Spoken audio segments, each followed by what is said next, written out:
the leader in talk radio on the Internet, right here on K98Talk.com.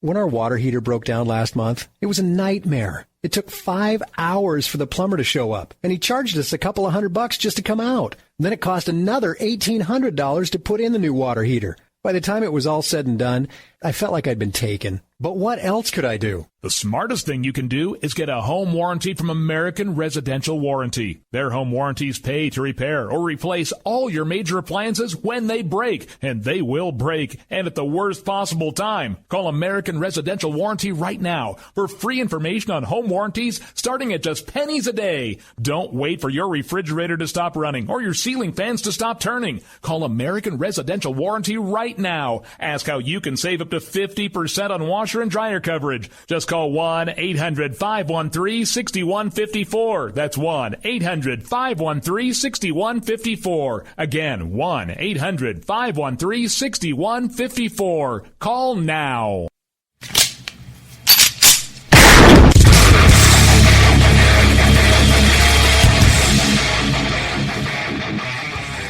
This is Slickery Trigger for Rebel Road Tactical. With proper care and feeding, your pistol will be ready when you need it. There to save your life. Shouldn't your gear be that good? Whether you need a holster for comfortable everyday carry or a tough-as-nails holster for your next training course, Rebel Road Tactical has what you need.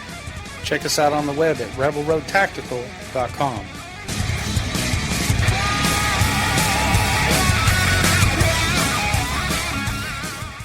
Tired of paying outrageous prices for Viagra? Well, we have great news for you. Now you can finally get Viagra at huge discounts. Healthy Man allows you to save up to $500 on Viagra. Why pay U.S. pharmacy prices of $15 per pill or more when you can get Viagra for less than $3 a pill? Call today and get 40 Viagra pills for only $99. This can cost as much as $600 at your local pharmacy. You can't afford not to call us. If you want Viagra at the lowest prices, never pay $15 a pill pharmacy prices again. Get Viagra for less than $3 a pill. Call 1-800-516-7602 today and save up to $500 and get 40 pills for just $99. Healthy Man is fast, easy, and affordable. Operators are waiting at 1-800-516-7602 to take your call right now. Call 1-800-516-7602. That's 1-800-516-7602. Again, 1-800-516-7602. In these uncertain economic times, you've got to do whatever you can to save money. One of our biggest expenses can be our cars, especially when unexpected repair bills hit. Not anymore. If you own a vehicle with less than 130,000 miles, is less than 12 years old, has a warranty about to expire, or even no warranty at all, you could stop paying for car repairs. Roadside assistance, towing, and rental coverage are all included. Don't wait for the next repair. Make one free call right now to see if you qualify. If your vehicle is less than 12 years old, has less than 130,000 miles, even if it's out of warranty, paying for car repairs can become a thing of the past. Call us right now and get your car protected before your next repair bill hits. Get protection and no more repair bills. Call 800-696-1030. Again, 800-696-1030. That's 800-696-1030. 800-696-1030.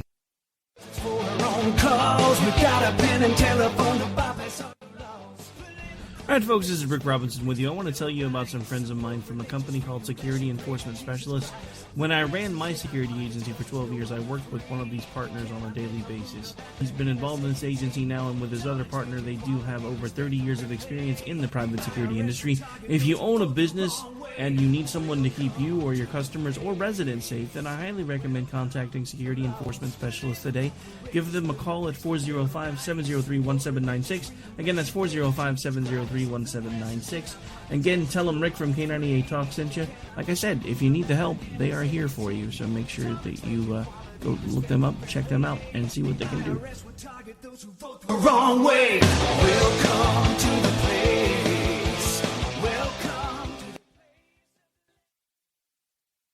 Joe had huge problems with the IRS. I knew it was coming. I hadn't filed taxes since 1990. All the IRS letters coming in added up to a nightmare. To get up to like $68,000. My heart started beating fast. It's like, there's no way, man. I mean, I ain't going to be able to do this. Then they stopped his paycheck. So that's when I started making phone calls and found U.S. Tax Shield. U.S. Tax Shield went to work immediately. They just took the bull by the horns. What blew my mind is he called the IRS right then and there. So why is U.S. Tax Shield A+ rated with the Better Business Bureau? Joe knows. They saved me a ridiculous amount of money. If you owe more than $10,000 to the IRS or state, choose the company Joe chose, U.S. Tax Shield. It was the best decision I made. U.S. Tax Shield is the way to go. Life is good. Thank you, Lord. Call 800-471-3287. U.S. Tax Shield. Boo-rah. Yes. 800-471-3287. 800-471-3287. The Internet will never be the same. You're listening to K98Talk.com. Whoa! Good God, y'all. What is it good for? Absolutely. Let's get started again.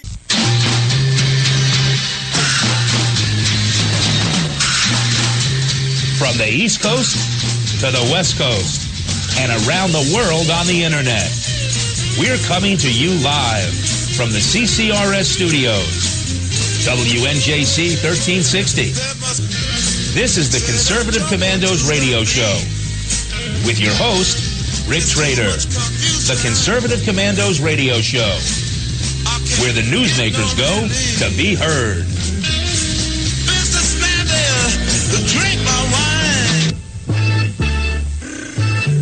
You can call the Conservative Commandos radio show at 856-227-1360. Your opinion counts at 856-227-1360. This is Congressman Alan West, and you're listening to the Conservative Commando radio show.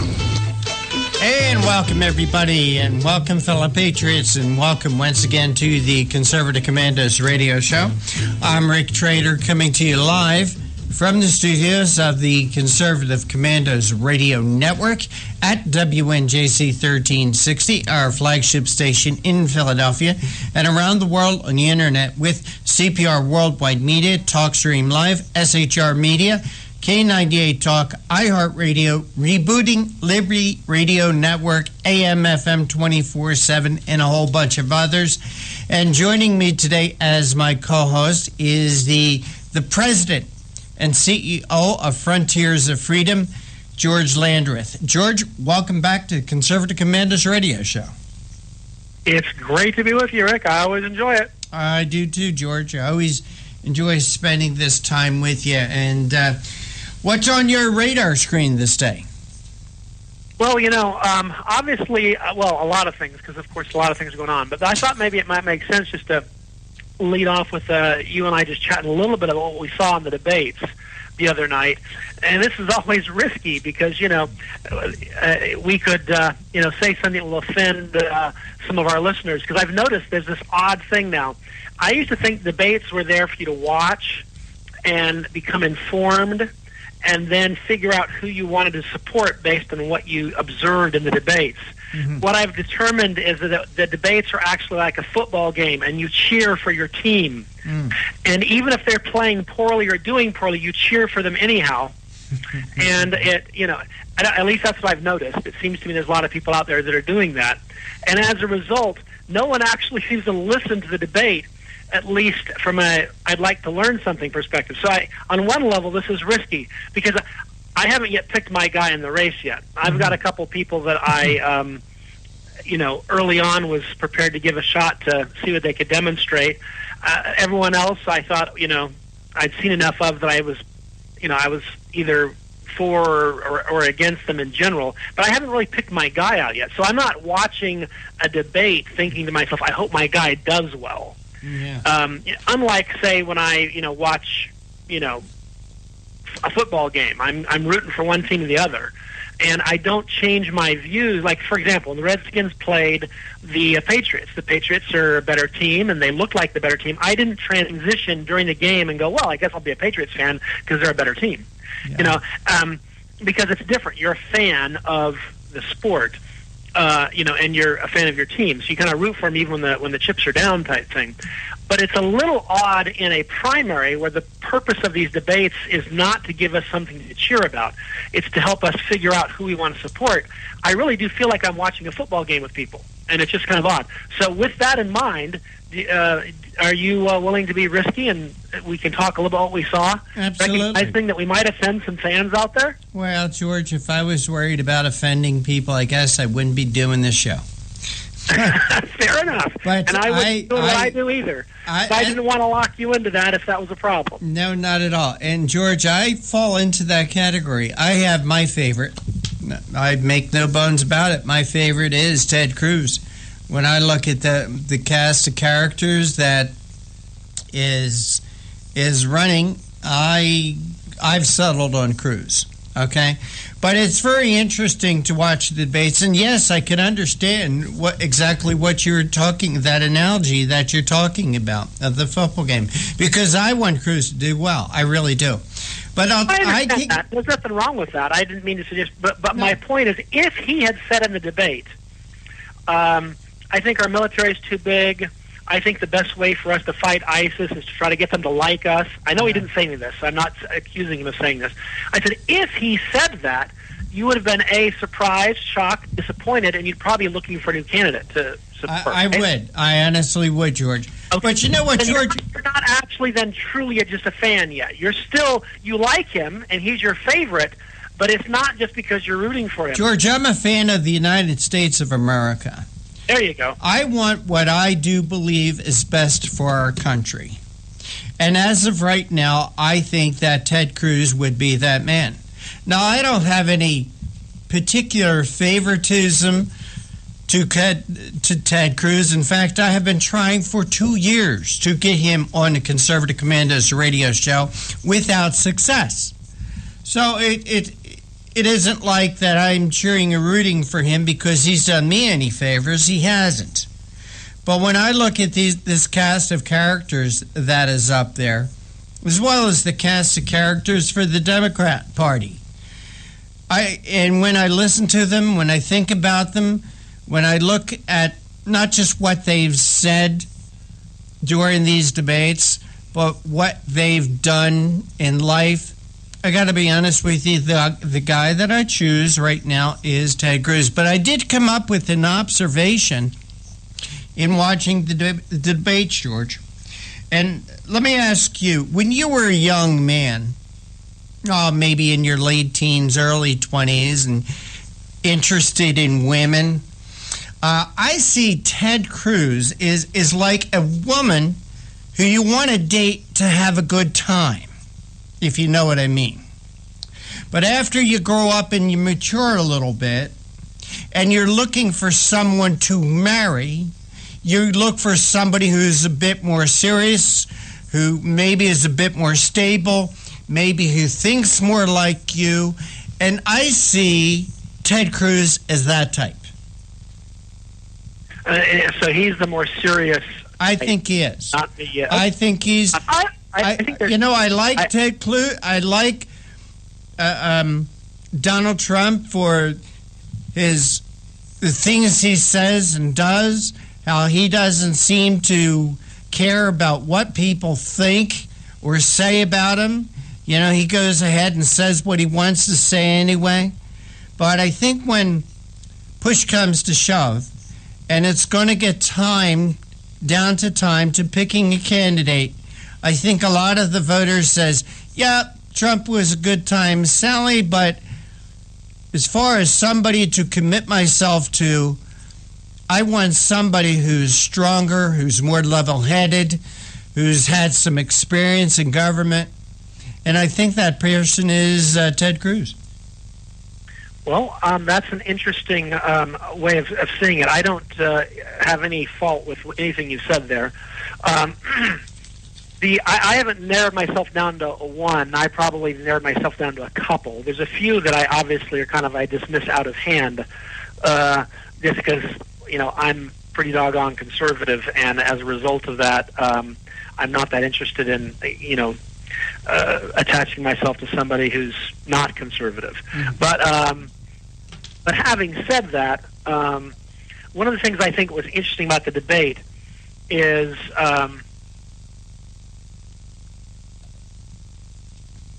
it struck me, I'm trying to figure out how to say this in a nice way. It struck me that there were people on stage who knew what they were talking about, and there were some people on stage who did not know what they were talking about. And that has actually been true for all of the debates. And I'm trying to figure out at what point that will matter.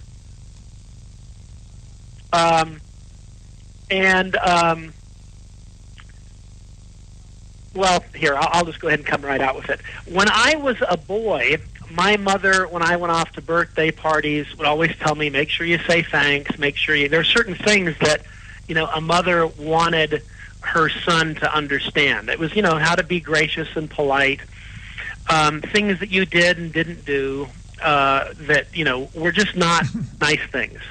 Mm-hmm. And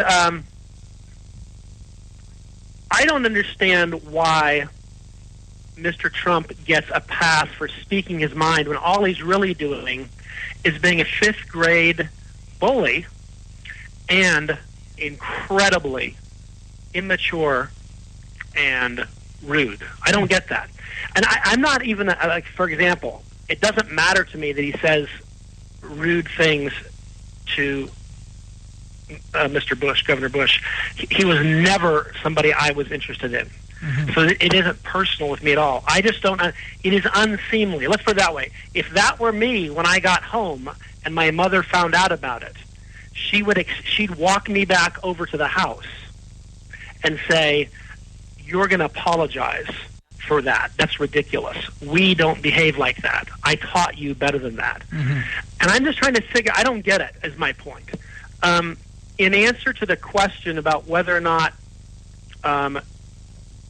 you can win an election by yelling at people, to simply say, "I'm beating you," and you're on the. It's an old act, and it's getting. I was tired the first time I saw it because I've seen this act. I was in grade school when I saw it, mm-hmm. And I know there's a lot of people out there that love him, and all I have to say is, "Good heavens!" And it's not just his behavior. I mean, it's. Again, there's people I'm not supporting because they're not conservative, and he's not. I mean, he's a populist, but he's not a conservative. And I haven't said anything negative about him up till now, but I, quite frankly, at this point, have had an absolute bellyful of that. And the idea that somehow he represents the base conservatives against some sort of he represents himself, and he's doing a good job of manipulating the rest of us, is all it comes down to, as I can see it. But at any rate, I don't know how many more times he's going to show up to debate, and essentially his act is going to be, I don't know what I'm talking about, I don't have anything detailed to say, I'm going to just tell you how great it's going to be when I'm president. I'm not going to know anything about national security or foreign policy, I'm just going to tell you how awesome I will be. Well, George, I think we're going to put up with that. We are with a straight face. I am stunned. I have to say, I am actually embarrassed by his campaign. Even though I admit he's doing very well. I mean, he's clever. There's no doubt about it. He's great. Mm-hmm. So anyhow, I'm sure we've just angered all the folks out there that support him. But and by the way, have you noticed the ones that support him? How strongly they support him? I mean, they're solidly in his camp. A lot of them were the same people that didn't like hearing Barack Obama talk about hope and change. Mm. And I guess what I'm saying is and they didn't like Barack Obama talking about how he was going to do everything kind of on his own, as if somehow he was going to be, elected king. And I mean, all I can say is he's going to be our Barack Obama if he's our nominee. Yeah. Because I mean, he will be non-substantive, and he will, never mind. I don't want to go too deep, but I've been careful what I've said. Everything I can say, I can back up, and I can guarantee you somebody who wants to respond back and defend him, because I've had these conversations in close quarters with some friends that are supporters of his. There is no response to the things I've just said. Mm-hmm. He does behave badly. All you can say is, I don't care, I'm okay with that. Yeah. And I think that's sad that we've reached that level, because you can be a person who deals with substance and wants to fight against the things that the left has done to America without, one, with substance, and two, as a gentleman. I would argue that Cruz has done that. Mm-hmm. I think, so my point is, you don't have to behave like a boorish fifth grade bully. Well, George, to convince us you're a conservative and that you're going to make a difference in America. This is what let's get something really good. Let's get a fifth grader. This is what I say when I talk about Donald Trump, being the like a girl that you take out for just a good time. I mean, he's entertaining, he's bombastic. I think what he's become is a caricature of himself. Hey, George, we got to take a break. We can pick this up on the other side, but you are listening to the Conservative Commandos radio show with George Landreth and Rick Trader. And we're coming to you from the studios of the Conservative Commandos Radio Network at WNJC 1360 AM in Philadelphia and around the world on the internet with CPR Worldwide Media, TalkStream Live, SHR Media, K98 Talk, iHeartRadio, Rebooting, Liberty Radio Network, AM/FM 24/7, and a whole bunch of other places. Mr. John Forsyth Jr. working the boards for us today. And today's show is brought to you by the First Amendment, protected by the Second. George and I will be right back.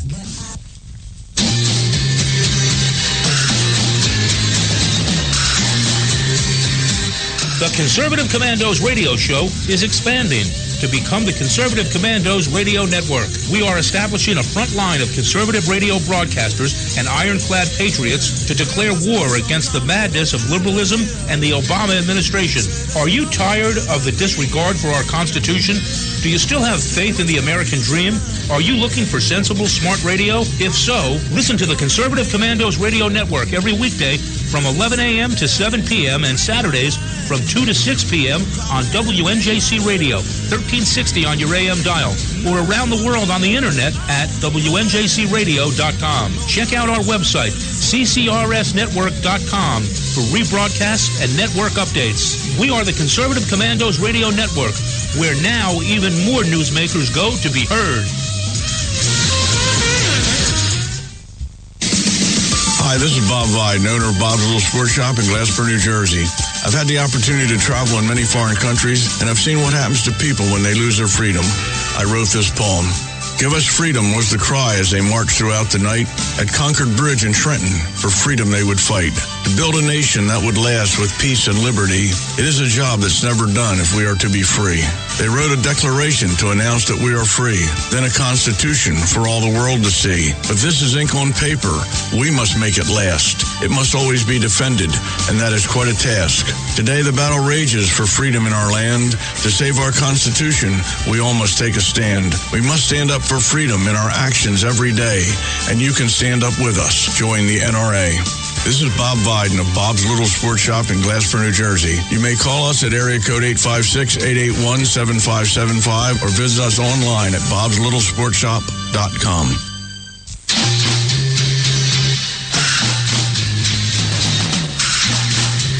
From the East Coast to the West Coast and around the world on the internet, we're coming to you live from the CCRS studios. WNJC 1360. This is the Conservative Commandos radio show with your host, Rick Trader. The Conservative Commandos radio show, where the newsmakers go to be heard.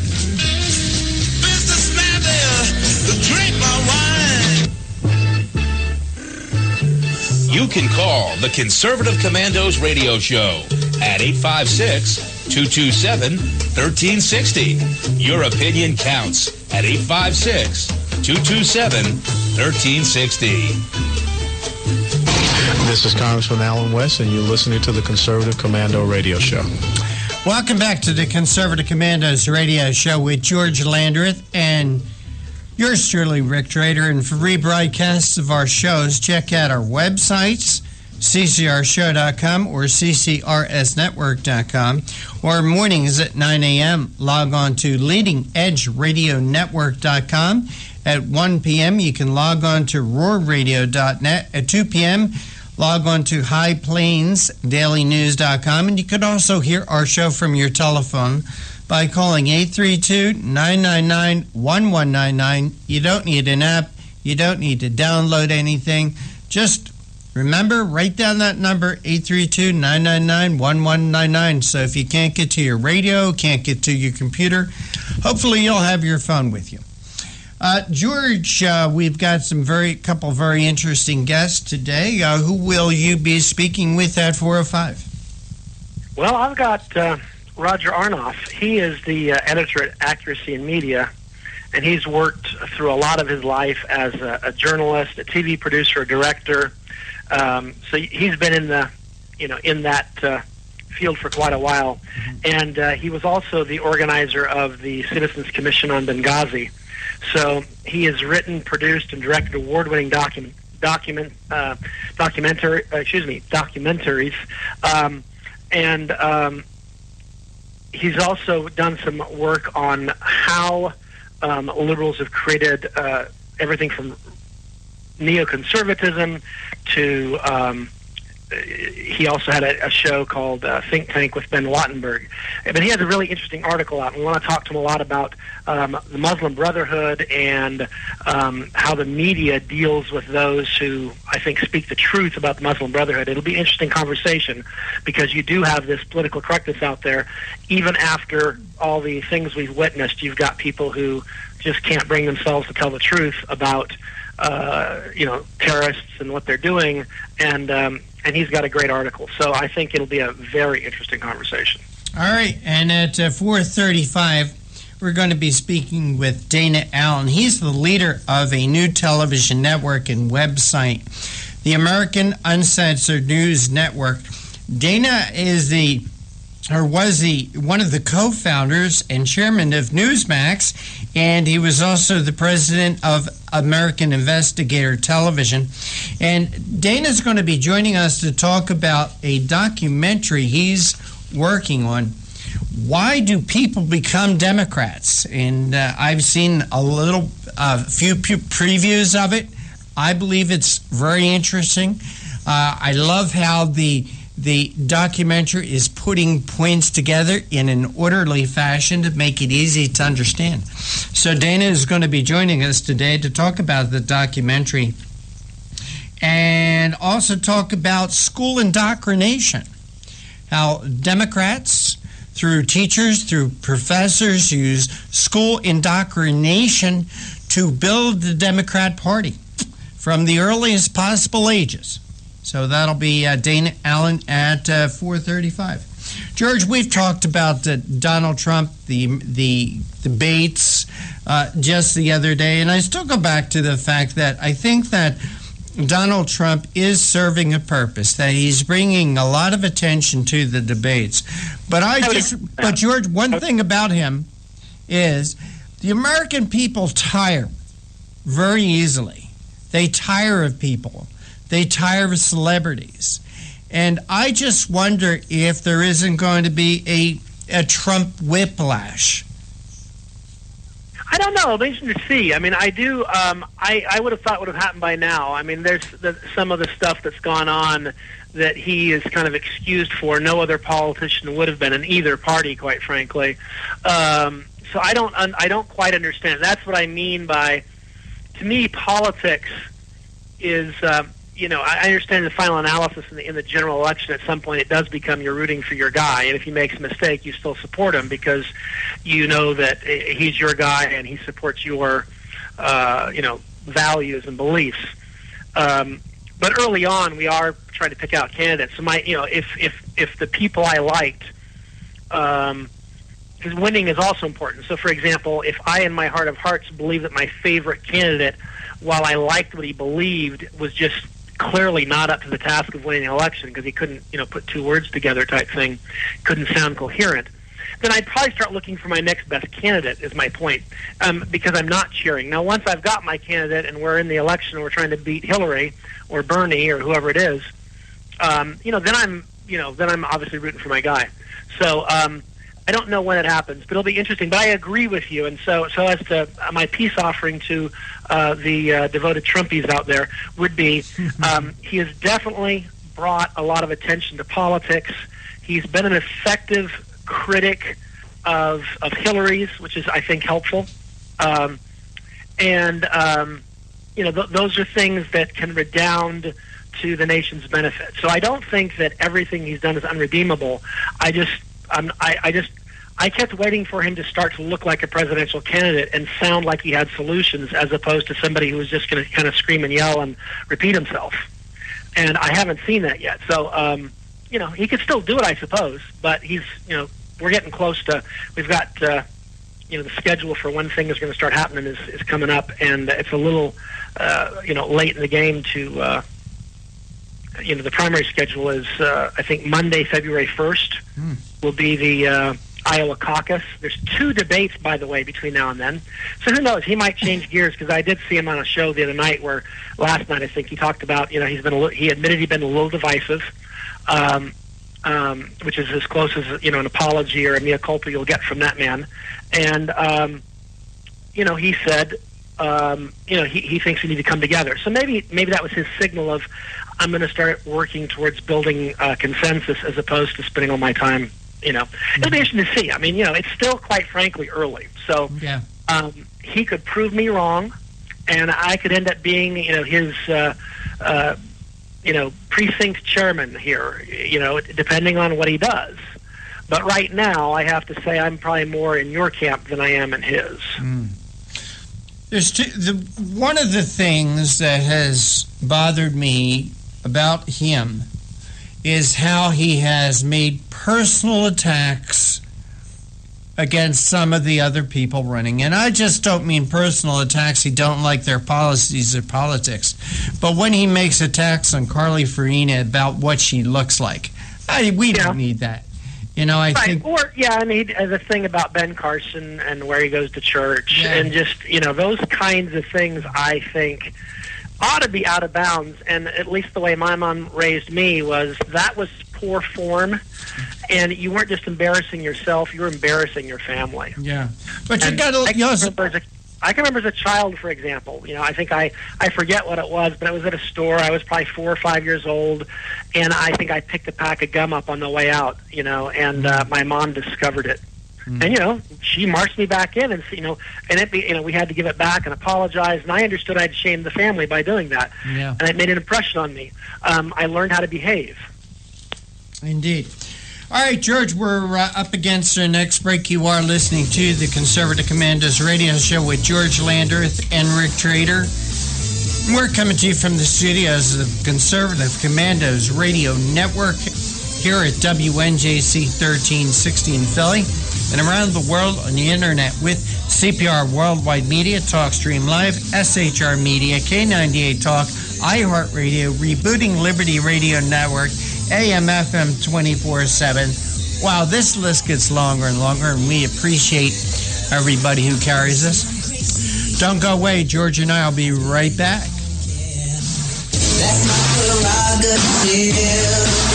They say I'm nasty, but You've heard Paul Deltz playing the music on the Your Music Matters morning show. He is also an experienced mortgage loan officer working for U.S. Mortgage Corporation and assists homeowners navigate the reverse mortgage process. If you are finding yourself asking questions whether or not you set aside enough for retirement, Paul can sit down with you, your family, and your financial advisor and discuss how a reverse mortgage may be a valuable resource for your retirement plan. You will be responsible for paying your taxes and insurance, and the reverse mortgage can help with this and other expenses, such as home health care or other untimely bills. Put Paul's 20-plus years of experience to work for you, as choosing the right option for your situation can be critical. Call Paul at U.S. Mortgage Corporation at 877-213-9977. That's 877-213-9977. Or go to seniormatters.info for more information. U.S. Mortgage Corporation is a licensed mortgage banker in New Jersey, Pennsylvania, and Delaware, and an equal housing lender. NMLS number 3901. U.S. Mortgage Corporation is located at 201 Old Country Road, Suite 140, Melville, New York, 11747. This advertisement applies to first lien mortgages. Paul E. Dilks, NMLS is 485904. Hi, this is Bob Vide, owner of Bob's Little Sports Shop in Glasper, New Jersey. I've had the opportunity to travel in many foreign countries, and I've seen what happens to people when they lose their freedom. I wrote this poem. Give us freedom was the cry as they marched throughout the night. At Concord Bridge in Trenton, for freedom they would fight. To build a nation that would last with peace and liberty, it is a job that's never done if we are to be free. They wrote a declaration to announce that we are free, then a constitution for all the world to see. But this is ink on paper. We must make it last. It must always be defended, and that is quite a task. Today the battle rages for freedom in our land. To save our Constitution, we all must take a stand. We must stand up for freedom in our actions every day, and you can stand up with us. Join the NRA. This is Bob Biden of Bob's Little Sports Shop in Glasper, New Jersey. You may call us at area code 856-881-7575 or visit us online at bobslittle.sportshop.com. What does it take to be the leader in production systems technology? To be the one company that solves production problems at any plant, for any product, and with any technology? It takes a 30-year record of success. It takes total mastery of complex technologies with a history of delivering success every time, without fail. Only one company can claim that high ground in manufacturing line optimization, data automation, and systems integration, and that's Philadelphia Control Systems. In factories worldwide, Philadelphia Control Systems programs, software, and engineering solutions deliver optimal performance and output flow with a record that can't be matched. Any plant, any product, any technology. Philadelphia Control Systems, the leader in production automation since 1982. 800-335-9811. PCS4automation.com. That's PCS, the number 4, automation.com. The Conservative Commandos radio show is expanding to become the Conservative Commandos radio network. We're establishing a front line of conservative radio broadcasters and ironclad patriots to declare war against the madness of liberalism and the Obama administration. Are you tired as I am about the disregard for our Constitution? Do you still have faith in the American dream?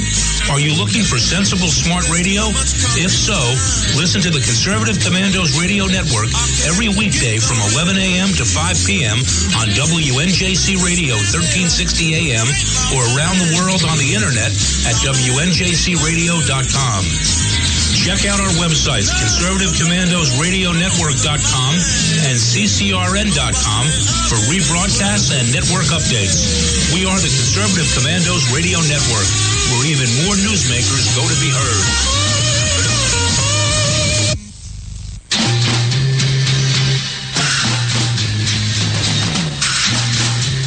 From the East Coast to the West Coast and around the world on the internet.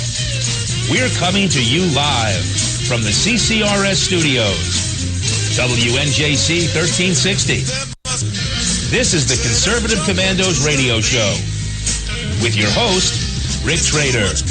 The Conservative Commandos radio show, where the newsmakers go to be heard.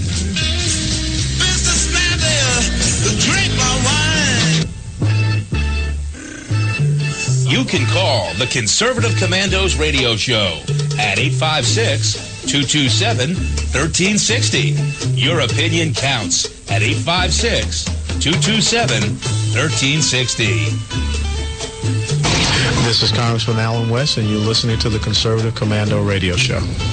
Welcome back to the Conservative Commandos radio show with George Landreth and Rick Trader. And for rebroadcasts of our shows, check out our websites, ccrshow.com or ccrsnetwork.com. That also describes the great programming, conservative programming, as part of the Conservative Commandos radio network here at WNJC 1360 in Philly. For rebroadcast on your computer, you can log on to leadingedgeradionetwork.com at 9 a.m., at 1 p.m., roarradio.net, at 2 p.m., highplainsdailynews.com. You could also hear our show from your telephone by calling 832-999-1199. Couple things before George and I get back into it. Next week, being Christmas week, we will not be doing live shows on Christmas Eve, that's Thursday, or Christmas Day, that's Friday. But please, tune in at 3 p.m. on those days. We have a great program lined up for you. You know, this is a political show, and you know I love Christmas, so we're combining the two. We're going to be playing a lot of our favorite Christmas song parodies, political Christmas song parodies. We're also going to be playing some highlights of things like when Apollo 8 was circling the moon on Christmas Eve in 1968, how they read from the book of Genesis. We'll be playing that and a couple other treats. But if you have a favorite Christmas song parody you would like us to play, please send it to me, either through email, rick@conservativecommandosradioshow.com, or through Facebook or Twitter or whatever. Be happy to play them. You know, George, I would be remiss if I didn't mention today's date, December 17th.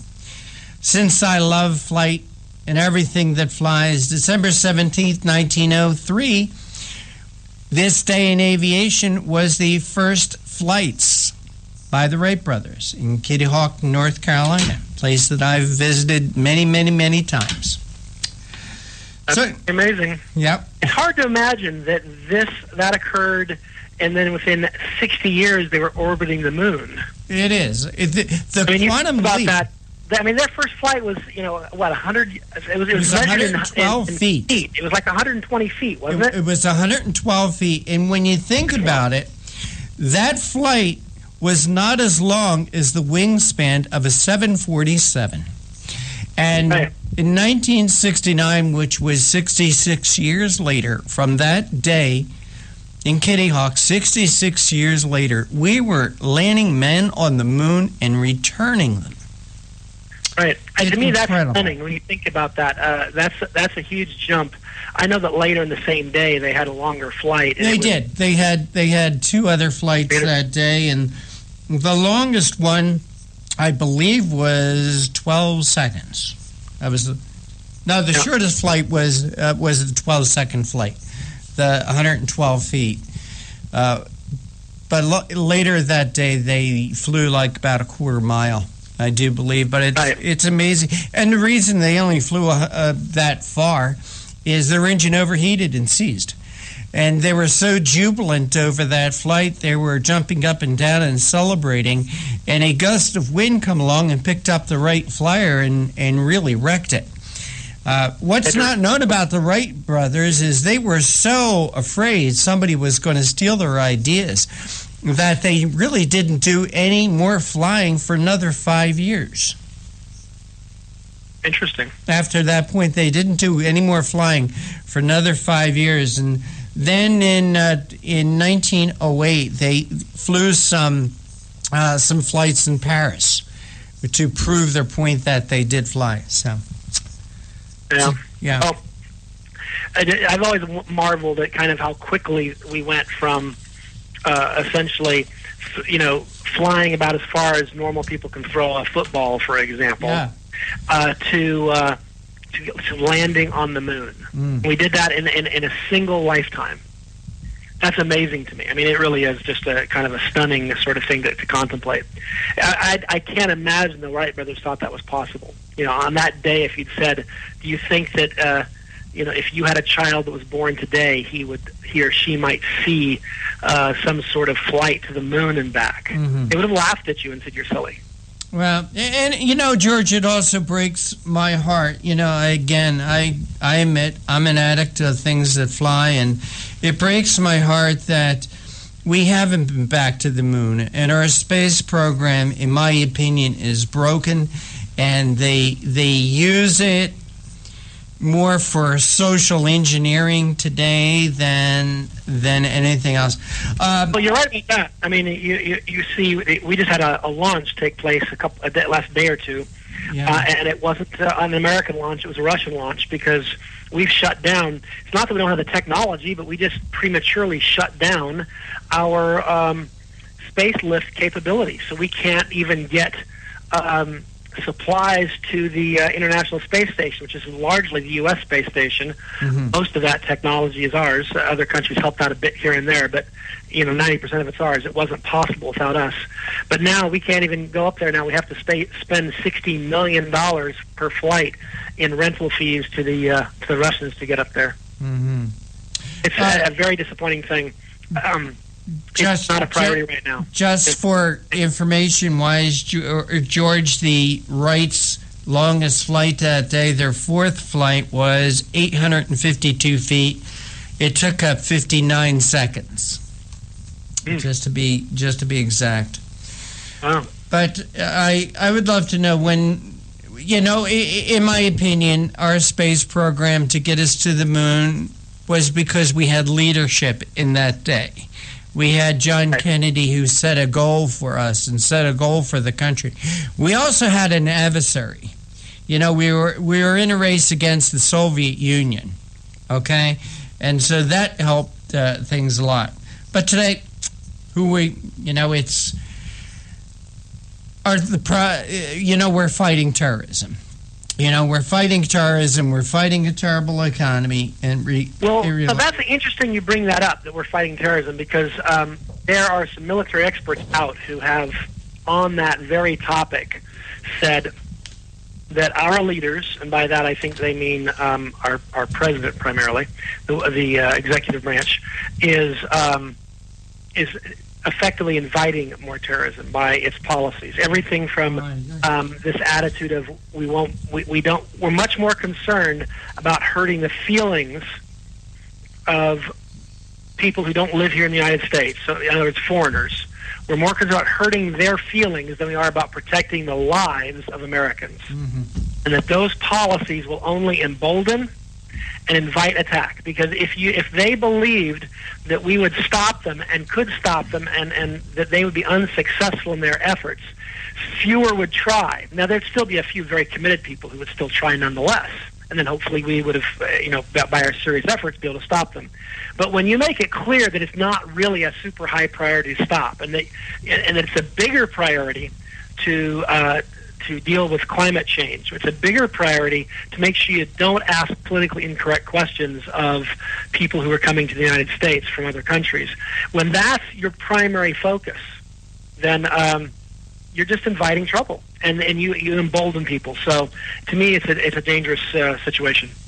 Indeed. And George, we got to take our next break, and you're listening to the Conservative Commandos radio show with George Landreth and Rick Trader, and coming to you from the studios of the Conservative Commandos radio network, WNJC 1360 in Philly, around the world on the internet with CPR Worldwide Media, TalkStream Live, SHR Media, K98 Talk, iHeartRadio, Rebooting Liberty Radio Network, AM/FM 24/7.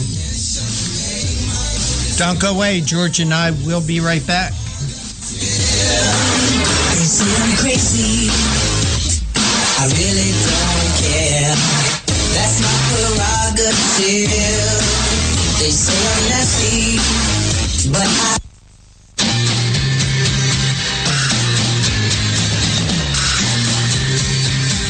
The Conservative Commandos radio show is expanding to become the Conservative Commandos radio network. We are establishing a front line of conservative radio broadcasters and ironclad patriots to declare war against the madness of liberalism and the Obama administration. Are you tired of the disregard for our Constitution? Do you still have faith in the American dream? Are you looking for sensible, smart radio? If so, listen to the Conservative Commandos radio network every weekday from 11 a.m. to 7 p.m. and Saturdays from 2 to 6 p.m. on WNJC Radio, 1360 on your AM dial, or around the world on the internet at WNJCradio.com. Check out our website, ccrsnetwork.com, for rebroadcasts and network updates. We are the Conservative Commandos Radio Network, where now even more newsmakers go to be heard. Hi, this is Bob Vide, owner of Bob's Little Sports Shop in Glasper, New Jersey. I've had the opportunity to travel in many foreign countries, and I've seen what happens to people when they lose their freedom. I wrote this poem. Give us freedom was the cry as they marched throughout the night. At Concord Bridge in Trenton, for freedom they would fight. to build a nation that would last with peace and liberty. It is a job that's never done if we are to be free. They wrote a declaration to announce that we are free, then a constitution for all the world to see. But this is ink on paper.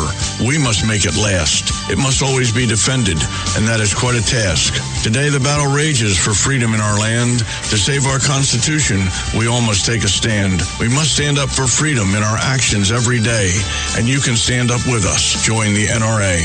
This is Bob Biden of Bob's Little Sports Shop in Glasper, New Jersey. You may call us at area code 856-881-7575 or visit us online at bobslittle.sportshop.com.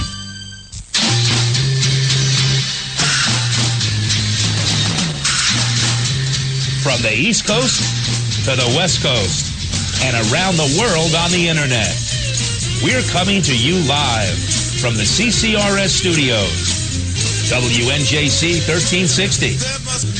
This is the Conservative Commandos radio show with your host, Rick Trader.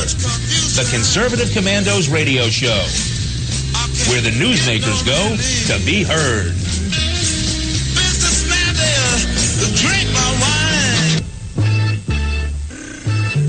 You can call the Conservative Commandos radio show at 856-227-1360. Your opinion counts at 856-227-1360. This is Congressman Alan West, and you're listening to the Conservative Commando radio show. And you are listening to the Conservative Commandos radio show with George Landreth and Rick Trader. And for rebroadcasts of our shows, check out our website, ccrshow.com or ccrsnetwork.com. Or mornings at 9 a.m., you can log on to leadingedgeradionetwork.com. At 1 p.m., roarradio.net. At 2 p.m., highplainsdailynews.com. You could also hear our show from your telephone by calling 832-999-1199. George, during the break, I was thinking about our last conversation that in 66 years we went from the Wright brothers making a 120-foot flight to landing men on the moon and returning them. And I'm thinking the great quantum leap in the most recent history, in my opinion, has been the Internet. I mean, if it wasn't for the Internet, George, shows like Conservative Commandos wouldn't be happening. Last night, George, my wife and I were watching a Christmas concert that took place in Vienna in the year 2008. It was beautiful music, and it came via the Internet. And it amazed me that here we are, sitting in our living room, watching a concert that took place 7 years ago, and we're able to because of the Internet. And that Internet comes through wires, it comes through the air, but we go to the computer, we log on, we go to YouTube, we find this concert, we push play, and this is brought to us. The Internet is a beautiful thing, George, but now there are people in the world who want to break something that works. They want to give the Internet over to the United Nations, for crying out loud, who can't operate themselves. That will be fixed by the UN being in charge. What's that, George? I said because we all know that everything that's wrong with the Internet will be fixed immediately when the UN's in charge. Well, I don't know anything. You know, George, if I think about it, I don't know what's wrong with the Internet. How do you make it faster? And you can update your modem, and the Internet providing companies are always making it faster and whatever. But it seems like the UN can't even get out of its own way. And they're going to be put in charge of the Internet? I mean, and the other problem, of course, isn't just the technological problem of them being in charge of the Internet. One reason why, I mean, can everybody remember what it was like to have dial-up? The reason that the government, fortunately, wasn't involved, if it were, we'd still be using dial-up.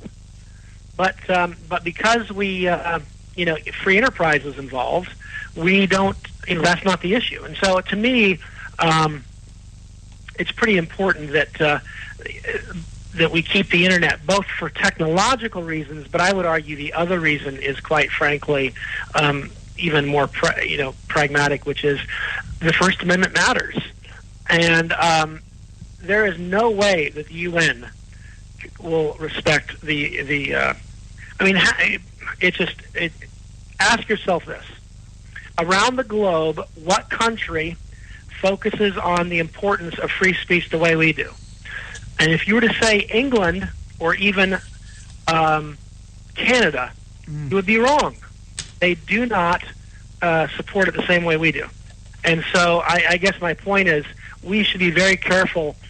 Those are great countries. I'm not saying there's anything wrong with those countries, but I don't want them in charge of the Internet because, there they have speech codes. You can't offend people. And if that were the case, then, you and I could get banned because, earlier in the show, we were probably offending people. And, it's just, conservatives ought to recognize the importance of free speech because the left is always wanting to have speech codes and to control and to suggest that you can't say this, you can't say that, you can't do this, you can't do that. And it's not that they want us to be polite to each other. They're not trying to... They're interested in controlling content. Mm-hmm.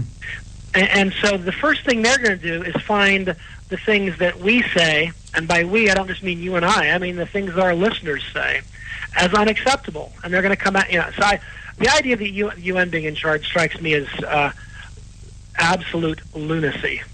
Absolute lunacy.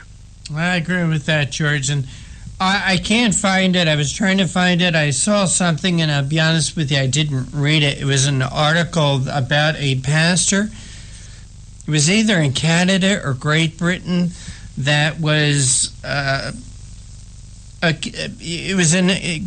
going through a trial because they give a sermon, and the thought police, I guess, didn't like what they said, and now this person was charged and was brought to trial for something that he said in a sermon. And again, when you talk about free speech, I believe the United States is the only country in the world that has any semblance of a free speech. Our free speech rights are being infringed upon all the time. And I'll give you an example, George. Earlier in the show, when we were talking about Donald Trump, you didn't want to say too much about him because you didn't want to offend anybody who was a Trump supporter. Right. Well, where is your free speech, George Landreth? Your free and I hear speech you. I'm more concerned about, like there's certain things that my mom taught me I'm not allowed to say, and so I understand. And you could say, well, your mom doesn't respect first, but to me, polite people will speak a certain way. But I don't want government enforcing that. I think moms should enforce that. And I'm all over the fact that my mom taught me there's certain things you do and say and behave. But and so and my wife does that with our children, and I think that's important. But you're right, because if the government gets involved, then they're going to come in and say, "Oh yeah, you can't say that. We don't like that. That's not acceptable." And that's very problematic because they're not asking you to find acceptable ways of saying something. They're basically saying, "We don't want you saying that." And what I mean by that is, you and I, for example, probably speak a certain way because of beliefs and values that we have. And that's our own, if you will, censoring of ourselves. Mm-hmm. Right? And that's okay. That's a good thing. And our moms taught us that. And I know people who just walk around and they sound like they're a sewer, and sure, fine. I don't want the government putting them in prison, but I wish their mom had taught them. And to me, that's the issue.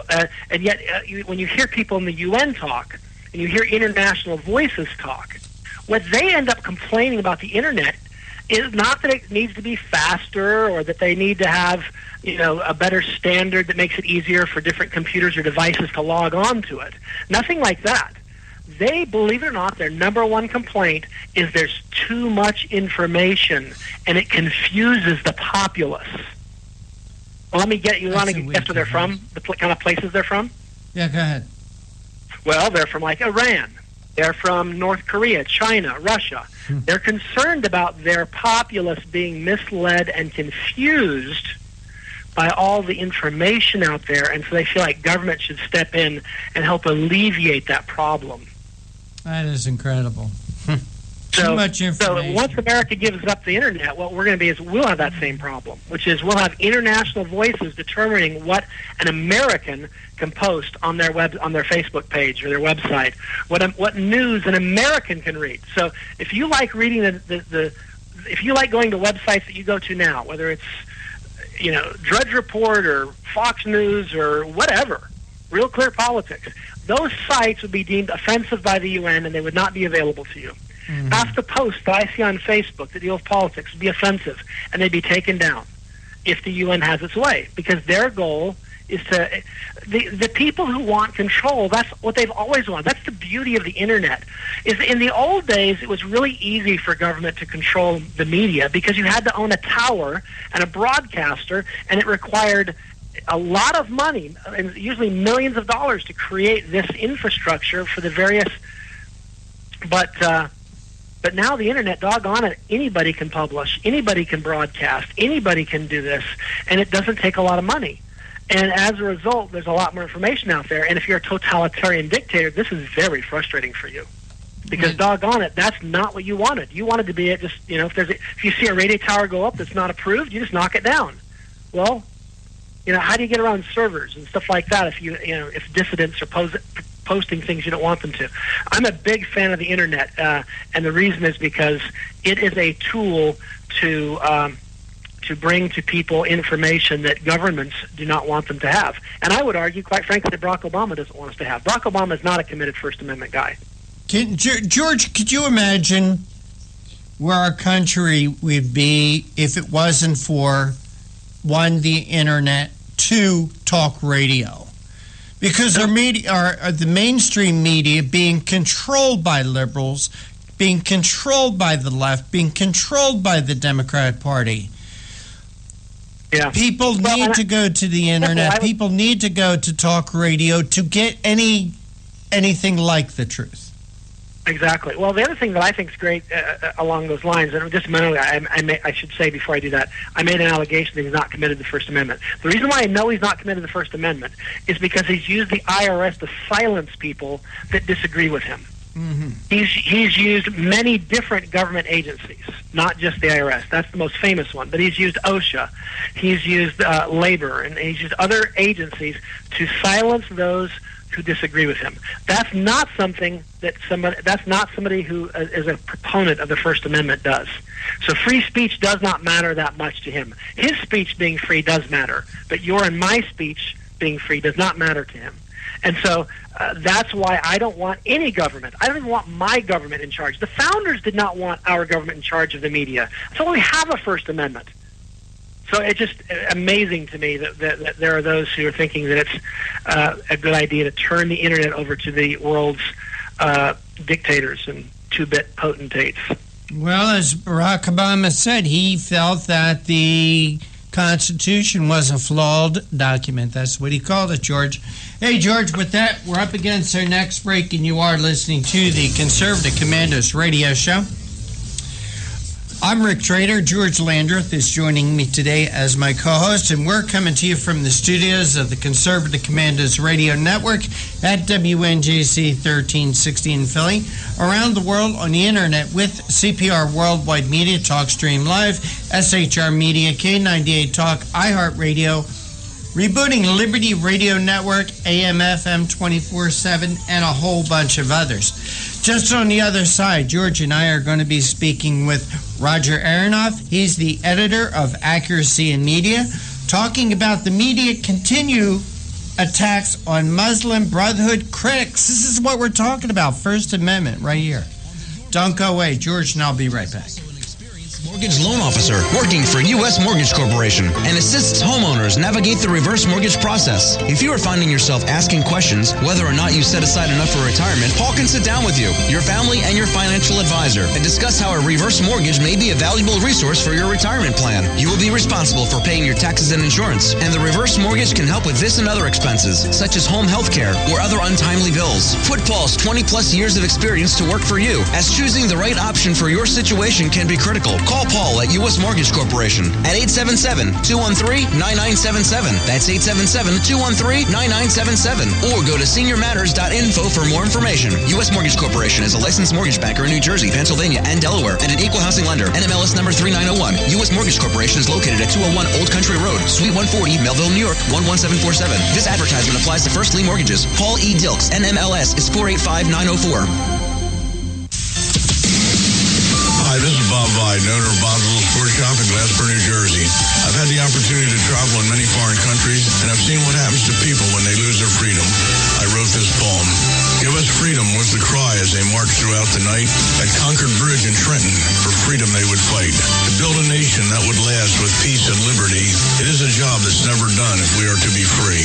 They wrote a declaration to announce that we are free, then a constitution for all the world to see. But this is ink on paper.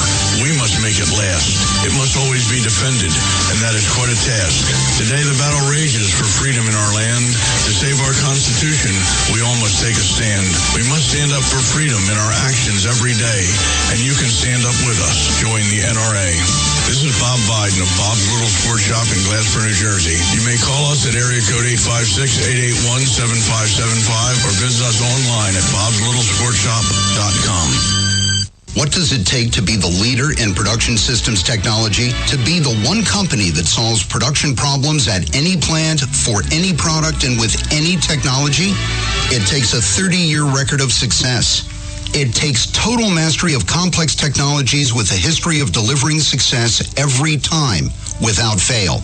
Only one company can claim that high ground in manufacturing line optimization, data automation, and systems integration, and that's Philadelphia Control Systems. In factories worldwide, Philadelphia Control Systems programs, software, and engineering solutions deliver optimal performance and output flow with a record that can't be matched.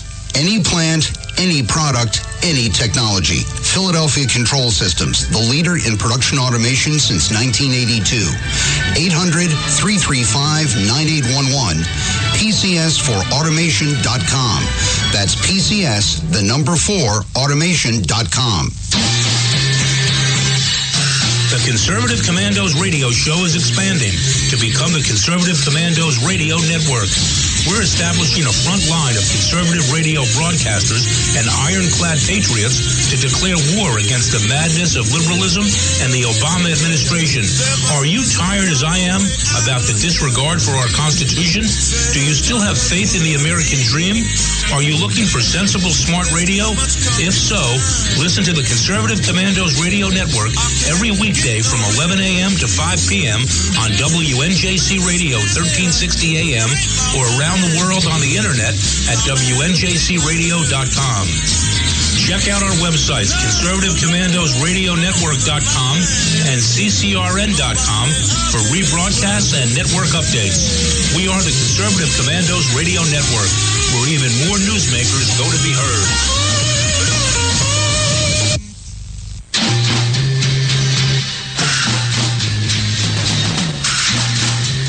From the East Coast to the West Coast and around the world on the internet, we're coming to you live from the CCRS studios, WNJC 1360. This is the Conservative Commandos radio show with your host, Rick Trader. The Conservative Commandos radio show, where the newsmakers go to be heard. Businessman there, drink my wine. You can call the Conservative Commandos radio show at 856-227-1360. Your opinion counts at 856-227-1360. This is Congressman Alan West, and you're listening to the Conservative Commando Radio Show. Welcome back to the Conservative Commandos Radio Show with George Landreth and yours truly, Rick Trader.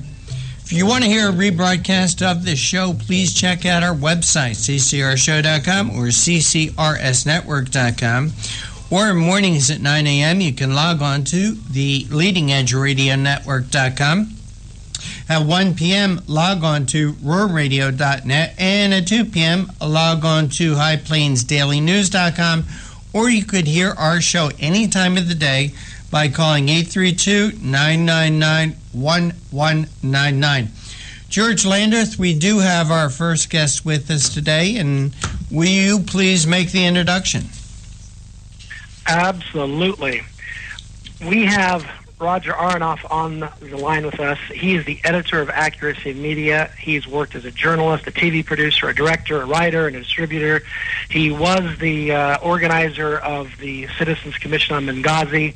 He's written, produced, directed award-winning documentaries on a variety of topics, including one that has been on PBS called Fighting Words, The Tale of How Liberals Created Neoconservatism. And he, in 2009, produced a weekly public affairs show on PBS called The Think Tank with Ben Wattenberg. Roger, welcome back to the Conservative Commandos Radio Show. Great to be with you, George, and you too, Rick. How are y'all doing? Well, we are excited to have this conversation because what we know, hopefully, at least at this point, for those that are slow on the uptake, maybe they just learned it after San Bernardino, but it seems to me you could have learned it back on September 11th, which is that we have to be very careful. There are people in the world who want to hurt us, and they're everything from Al-Qaeda to ISIS to the Muslim Brotherhood to Hamas and so forth. And I suspect that because there is at least some component of this that sounds a little religious, that some people get nervous about it. Maybe that's what drives this. I don't know. But I want to talk to you about that. Why is it that when one talks about these issues frankly and honestly and points out the risks that are there and who the risks are with, that you open yourself up to criticism? Well, I think it has to do with the fact that we take our religious freedom so seriously as we should in this country. It had a lot to do with what this country was founded upon and why this country was founded, and so we should be very deferential and care deeply and allow people to have their religious freedom and their religious beliefs.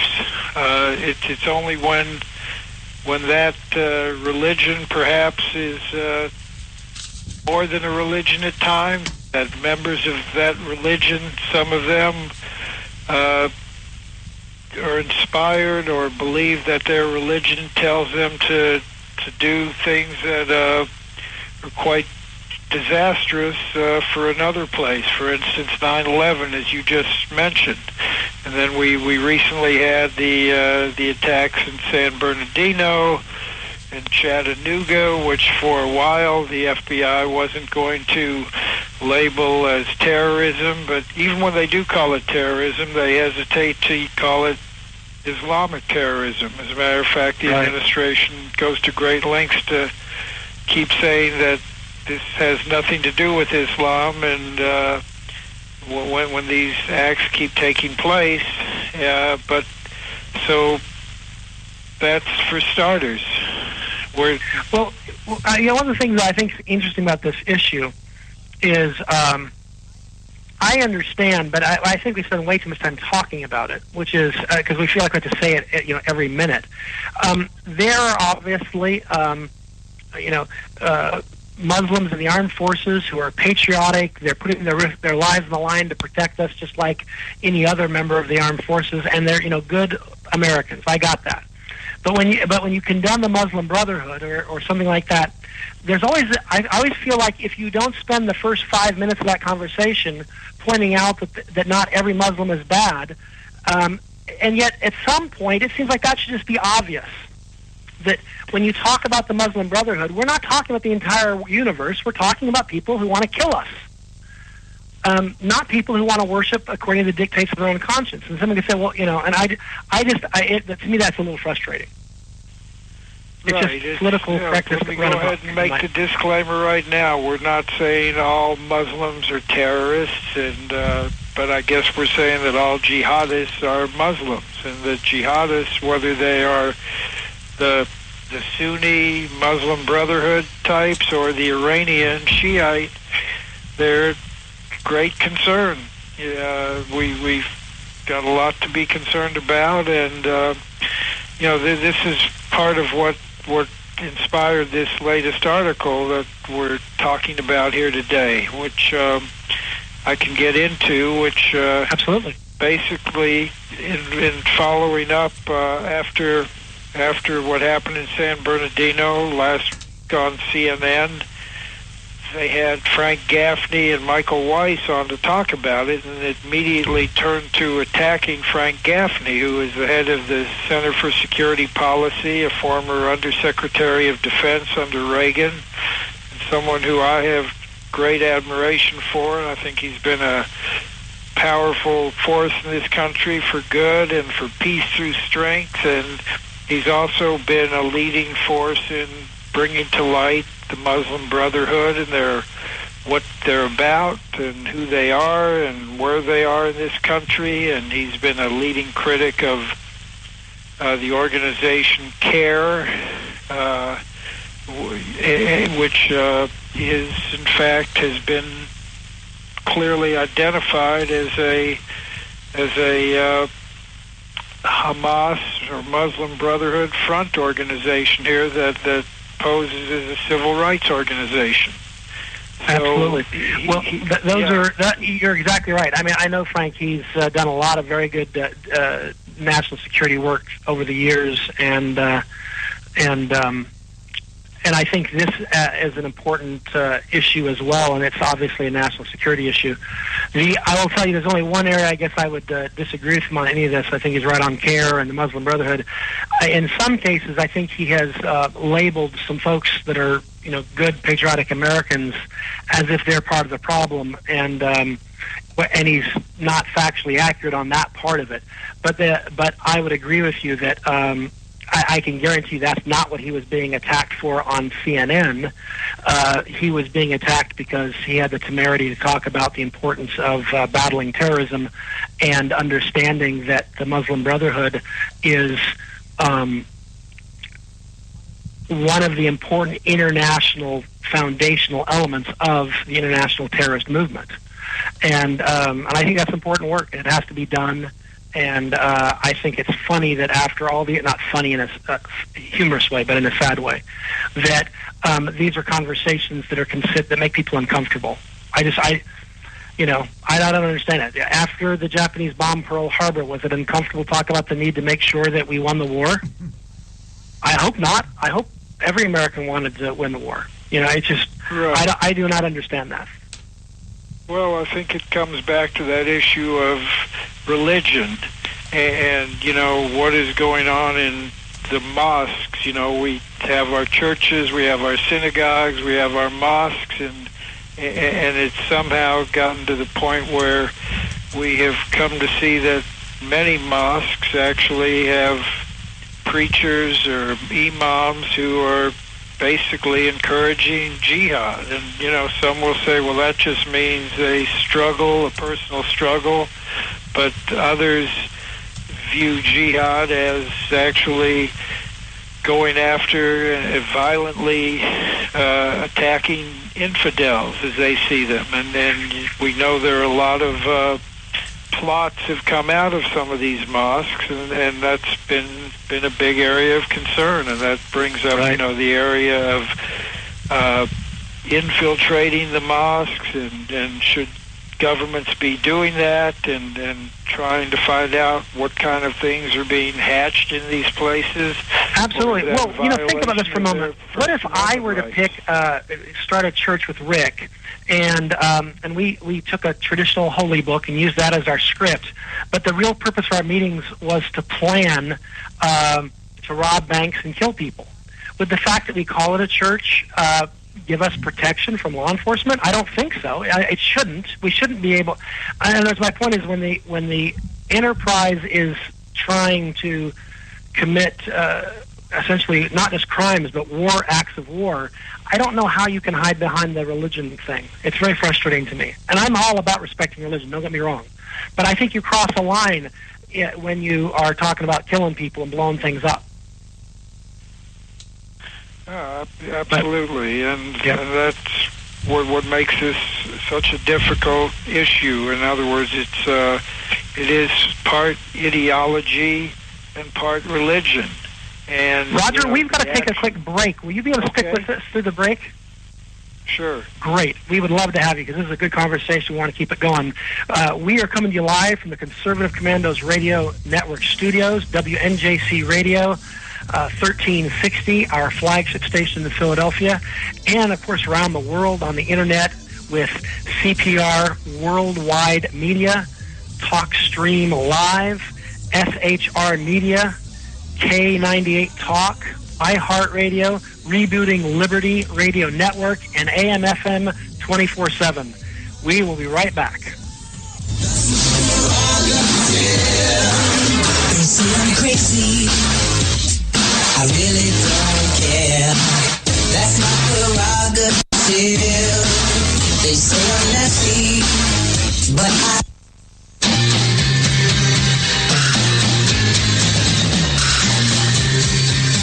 The Conservative Commandos radio show is expanding to become the Conservative Commandos Radio Network. We are establishing a front line of conservative radio broadcasters and ironclad patriots to declare war against the madness of liberalism and the Obama administration. Are you tired of the disregard for our Constitution? Do you still have faith in the American dream? Are you looking for sensible, smart radio? If so, listen to the Conservative Commandos Radio Network every weekday from 11 a.m. to 7 p.m. and Saturdays from 2 to 6 p.m. on WNJC Radio, 1360 on your AM dial, or around the world on the Internet at WNJCradio.com. Check out our website, CCRSnetwork.com, for rebroadcasts and network updates. We are the Conservative Commandos Radio Network, where now even more newsmakers go to be heard. Hi, this is Bob Vide, owner of Bob's Little Sports Shop in Glasper, New Jersey. I've had the opportunity to travel in many foreign countries, and I've seen what happens to people when they lose their freedom. I wrote this poem. Give us freedom was the cry as they marched throughout the night. At Concord Bridge in Trenton, for freedom they would fight. To build a nation that would last with peace and liberty, it is a job that's never done if we are to be free. They wrote a declaration to announce that we are free, then a constitution for all the world to see. But this is ink on paper.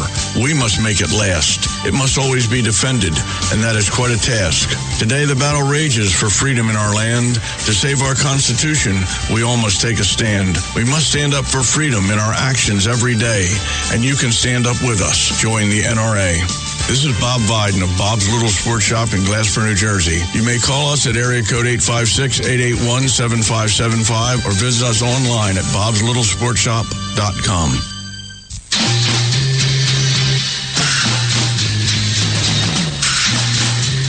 From the East Coast to the West Coast and around the world on the Internet, we're coming to you live from the CCRS studios, WNJC 1360. This is the Conservative Commandos radio show with your host, Rick Trader. The Conservative Commandos radio show, where the newsmakers go to be heard.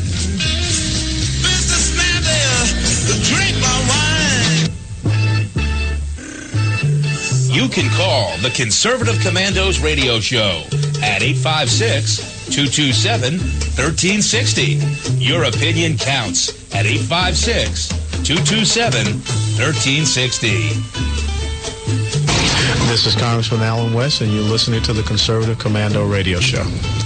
Welcome back to the Conservative Commandos radio show with George Landreth and yours truly, Rick Trader. And for rebroadcast of our show, check out our websites, ccrshow.com or ccrsnetwork.com, or mornings at 9 a.m., log on to leadingedgeradionetwork.com. At 1 p.m., please log on to roarradio.net, or at 2 p.m., log on to highplainsdailynews.com. You can also hear our show from your telephone by calling 832-999-1199 any time of the day or night.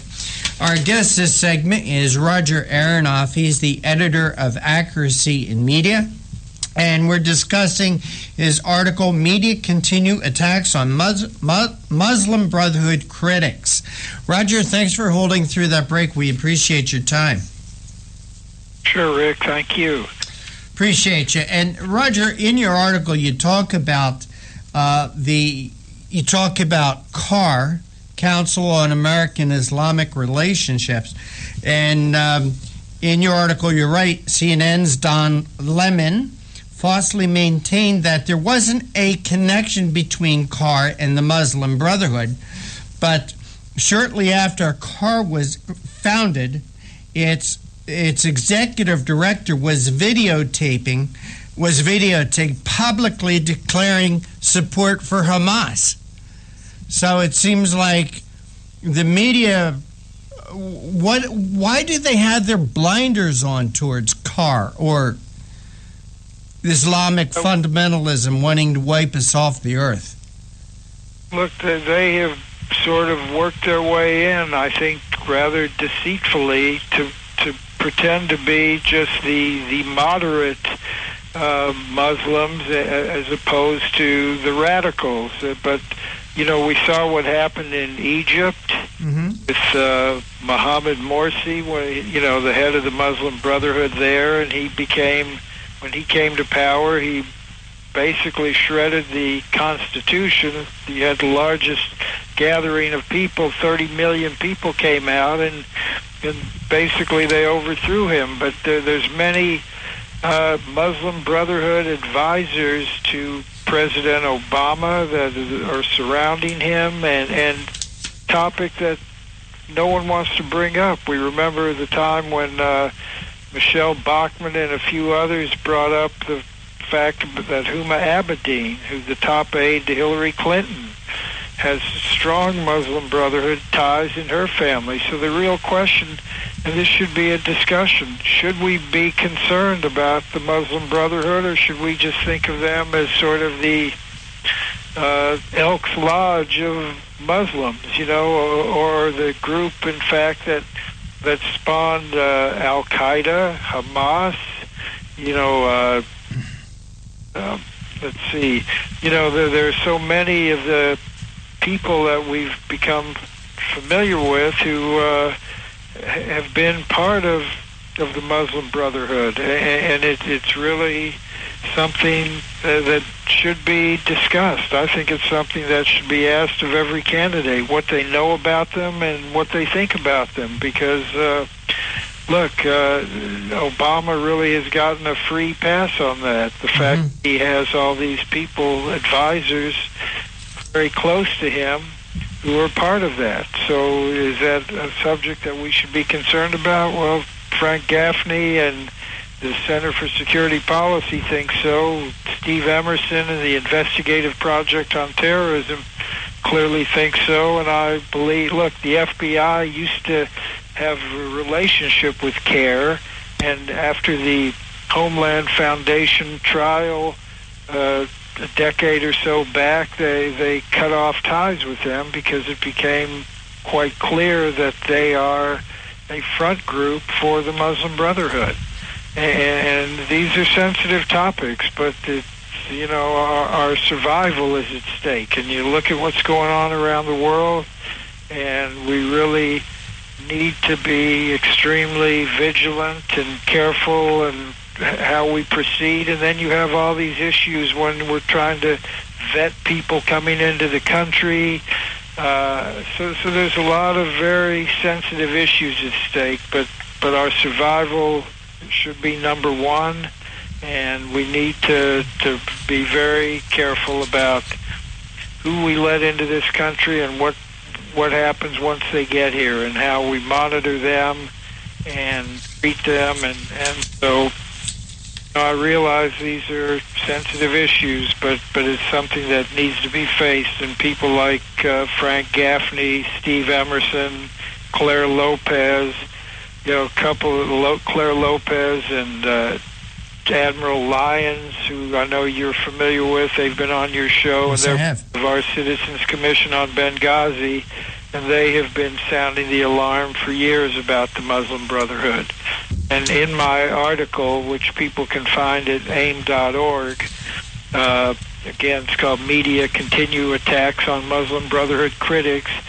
There's a video where Frank Gaffney introduces Admiral Lyons, and he talks about the Muslim Brotherhood and their influence in this country today. And I think everybody should take a look at it. He's already had over 400,000 views on that YouTube video with Admiral Lyons, and if people aren't familiar with him, they ought to become familiar with him. He is a national treasure and a hero.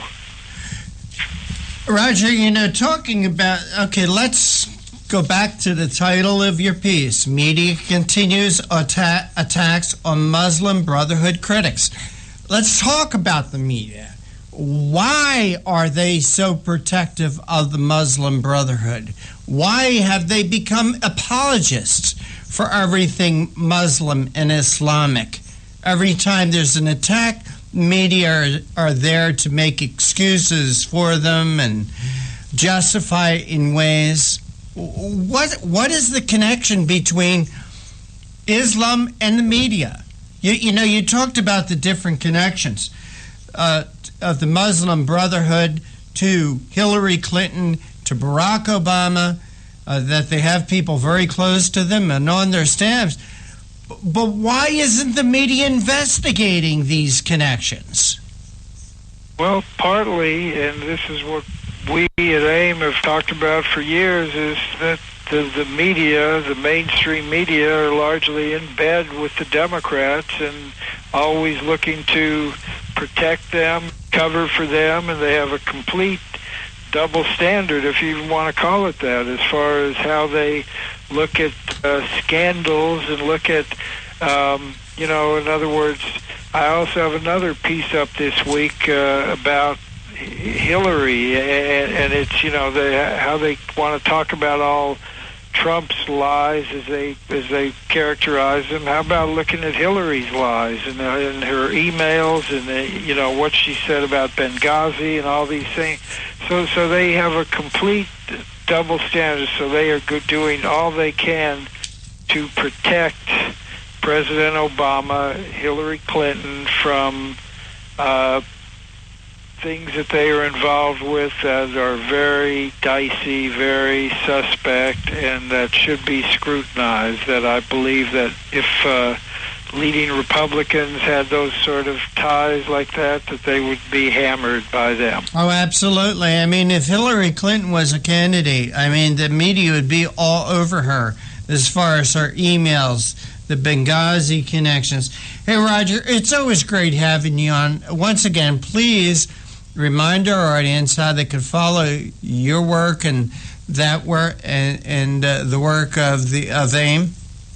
Accuracy in Media, it's aim.org, and you can sign up and receive our daily emails. And also I recommend when you come to the site, you'll see at the top Citizens Commission on Benghazi, and we have a lot of great stuff up there about Benghazi. We've been doing our own investigation, and anyway, it's always a pleasure to be with you, Rick, and George, thank you. I've enjoyed talking to both of you today, and we will do it again, I'm sure. Oh, I'm sure of that. Roger Aronoff, editor of Accuracy in Media, thank you so much for joining us.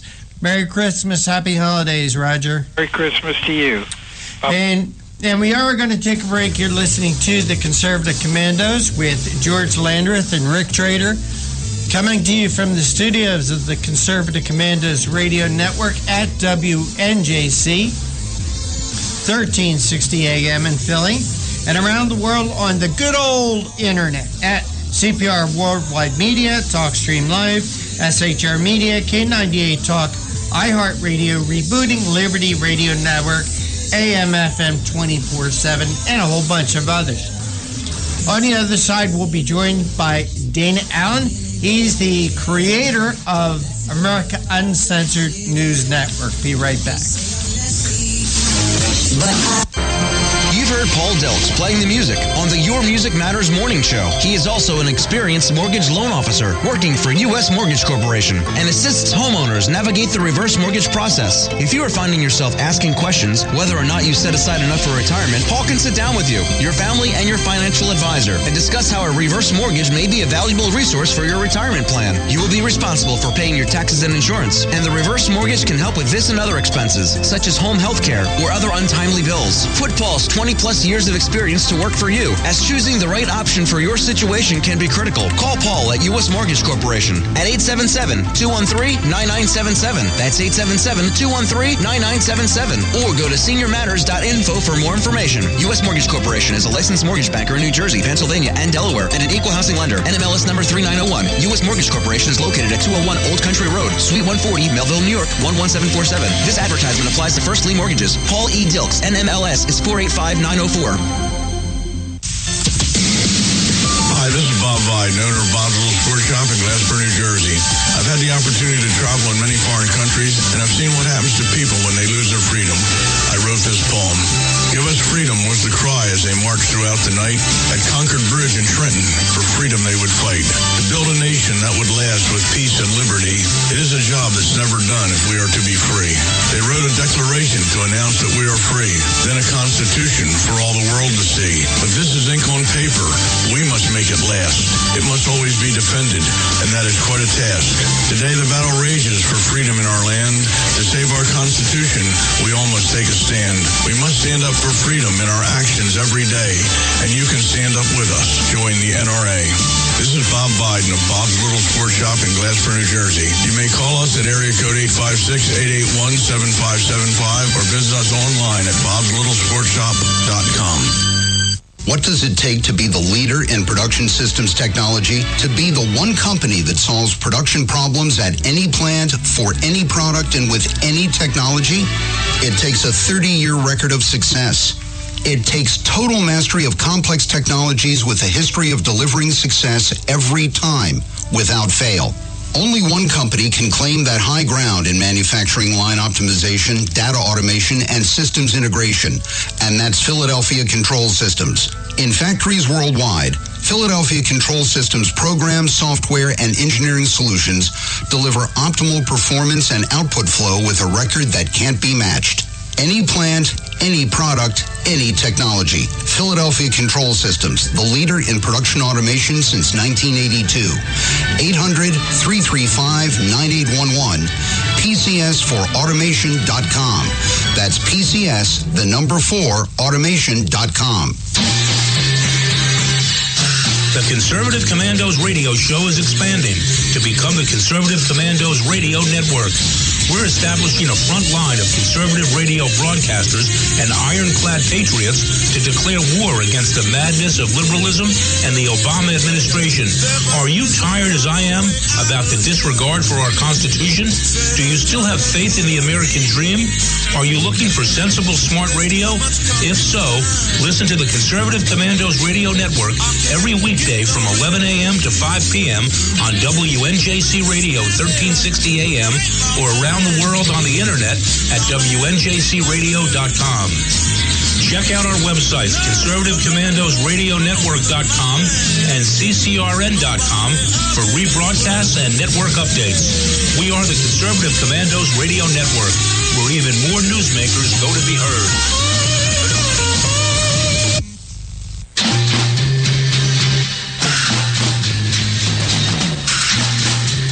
From the East Coast to the West Coast and around the world on the internet, we're coming to you live from the CCRS studios, WNJC 1360. This is the Conservative Commandos radio show with your host, Rick Trader. The Conservative Commandos radio show, where the newsmakers go to be heard. Drink my wine. You can call the Conservative Commandos radio show at 856-227-1360. Your opinion counts at 856-227-1360. This is Congressman Alan West, and you're listening to the Conservative Commando radio show.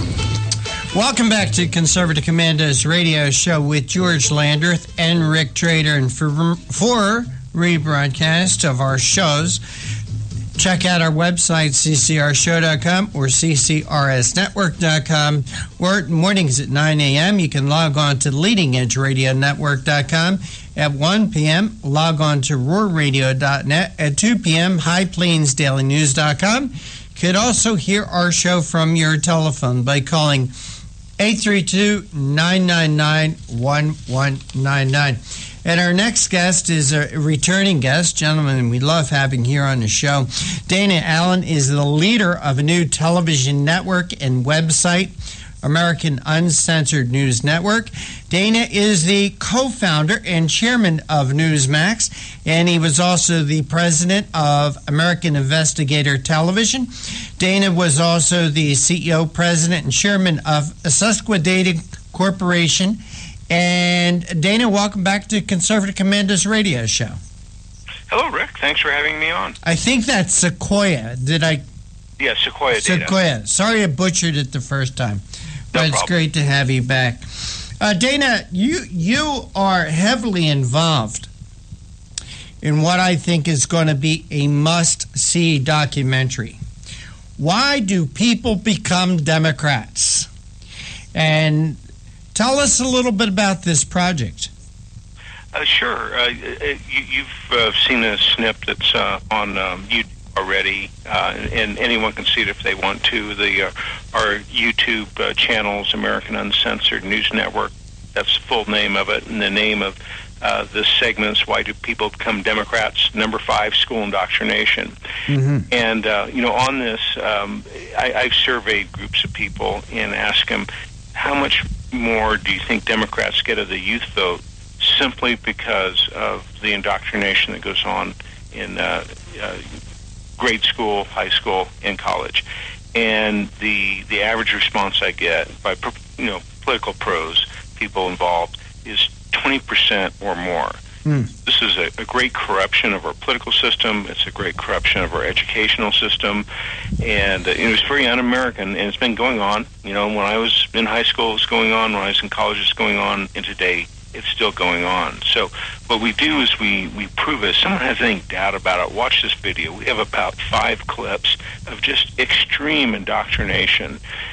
From a USC professor says, and this is what they're teaching in class. Students have secretly videotaped. He says, Republicans are stupid and they're racist. And Michigan State, a professor says, Republicans don't want to pay taxes because they've already raped this country for everything they could get out of it. Mm-hmm. And then children, like these second graders, are forced in a public school, government school, to sing praise songs to Obama. And then we have the reaction when the parents, when they saw their child forced to sing these things. And she's very astute. She said, I feel like I'm in a foreign country, and my child is being forced to sing praises to a dictator. And that's, very much how it comes across. And did you have an opportunity to see it, Rick? Yes, I have, George.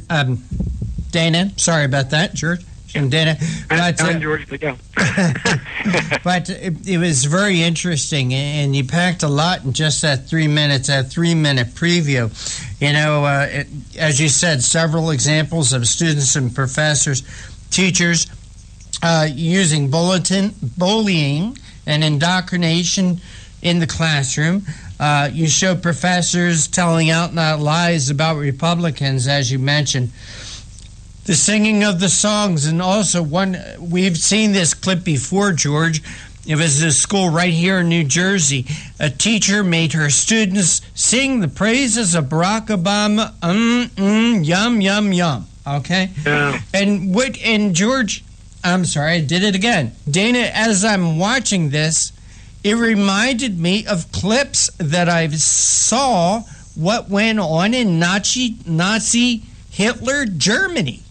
It is the same thing, and I actually went out and I found some of those things, and you can hear the Adolf Hitler part because that's English, and in German it's the same. The rest, unless someone knows German, they don't understand. So we subtitled it, and they were singing, Adolf Hitler is the noblest being in the whole wide world. He's our savior, and it is the same thing, and that's why it's so un-American. Mm-hmm. And we have to do something about it. I mean, this has been going on for decades, and the Republican Party hasn't done anything about it, and they're giving up 20, 30% of the youth vote year after year, outside the fact it's morally wrong, and I think that the members of the Republican Party need to pressure their elected officials and say, hey, you have to put an end to this. You have to, let the schools be,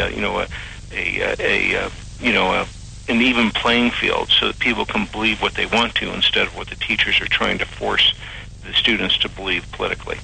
George, and I mean George this time, I sent you the link to the video. Do you have an opportunity to watch it, George?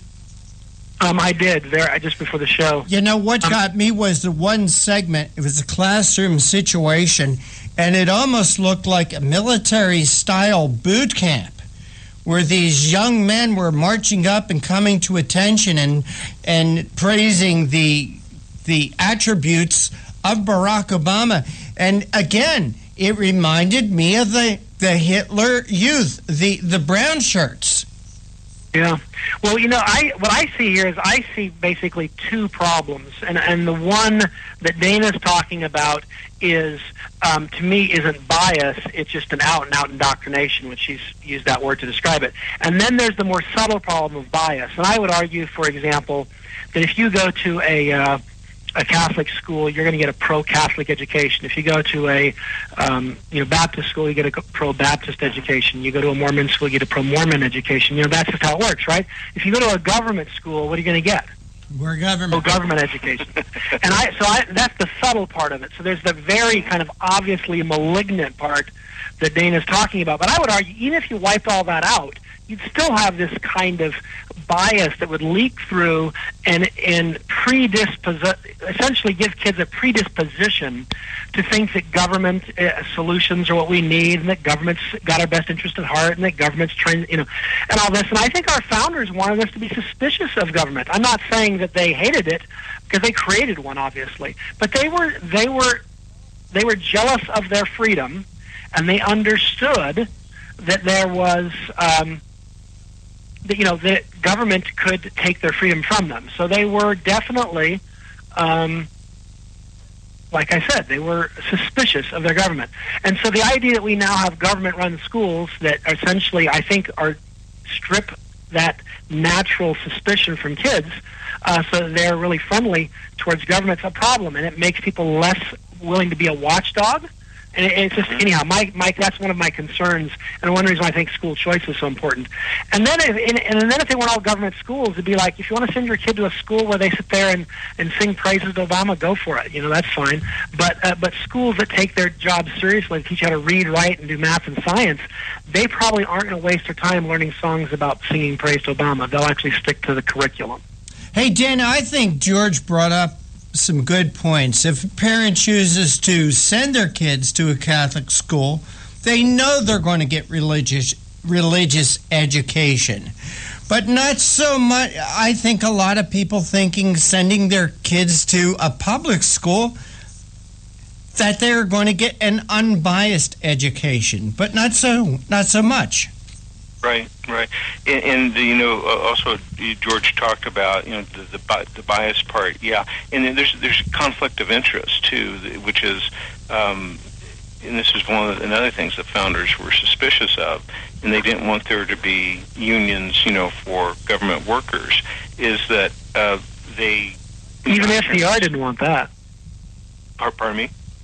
I said even FDR opposed public employee unions. And I'm no fan of FDR, but my point is he's the patron saint of liberalism in the 20th century, and even he thought that was a bad idea. Hey, gentlemen, we got to take a quick break. Dana Allen, could you hold on with this, please? Sure. All right, and we are speaking with Dana Allen. He is the leader of a new television network and website, American Uncensored News Network. And you are listening to the Conservative Commandos radio show with George Landreth and Rick Trader. And coming to you from the studios of the Conservative Commandos radio network, WNJC in Philly, around the world on the internet with CPR Worldwide Media, TalkStream Live, SHR Media, K98 Talk, iHeartRadio, Rebooting Liberty Radio Network, AM/FM 24/7, and a bunch of others. Don't go away. George and I'll be right back with our guest, Dana Allen. That's my prerogative. They say I'm nasty, but I...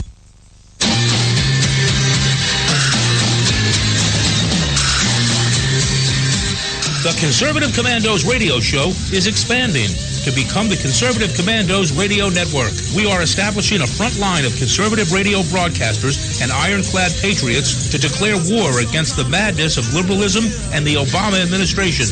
Are you tired of the disregard for our Constitution? Do you still have faith in the American dream? Are you looking for sensible, smart radio? If so, listen to the Conservative Commandos Radio Network every weekday from 11 a.m. to 7 p.m. and Saturdays from 2 to 6 p.m. on WNJC Radio, 1360 on your AM dial, or around the world on the internet at WNJCradio.com. Check out our website, CCRSnetwork.com, for rebroadcasts and network updates. We are the Conservative Commandos Radio Network, where now even more newsmakers go to be heard. Hi, this is Bob Vide, owner of Bob's Little Sports Shop in Glasper, New Jersey. I've had the opportunity to travel in many foreign countries, and I've seen what happens to people when they lose their freedom. I wrote this poem. Give us freedom was the cry as they marched throughout the night. At Concord Bridge in Trenton, for freedom they would fight. To build a nation that would last with peace and liberty, it is a job that's never done if we are to be free. They wrote a declaration to announce that we are free, then a constitution for all the world to see. But this is ink on paper. We must make it last. It must always be defended, and that is quite a task. Today the battle rages for freedom in our land. To save our Constitution, we all must take a stand. We must stand up for freedom in our actions every day, and you can stand up with us. Join the NRA. This is Bob Biden of Bob's Little Sports Shop in Glasper, New Jersey. You may call us at area code 856-881-7575 or visit us online at bobslittle.sportshop.com.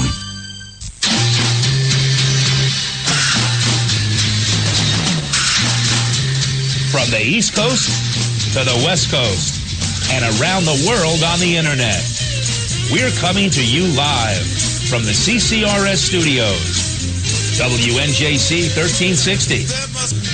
This is the Conservative Commandos radio show with your host, Rick Trader. The Conservative Commandos radio show, where the newsmakers go to be heard.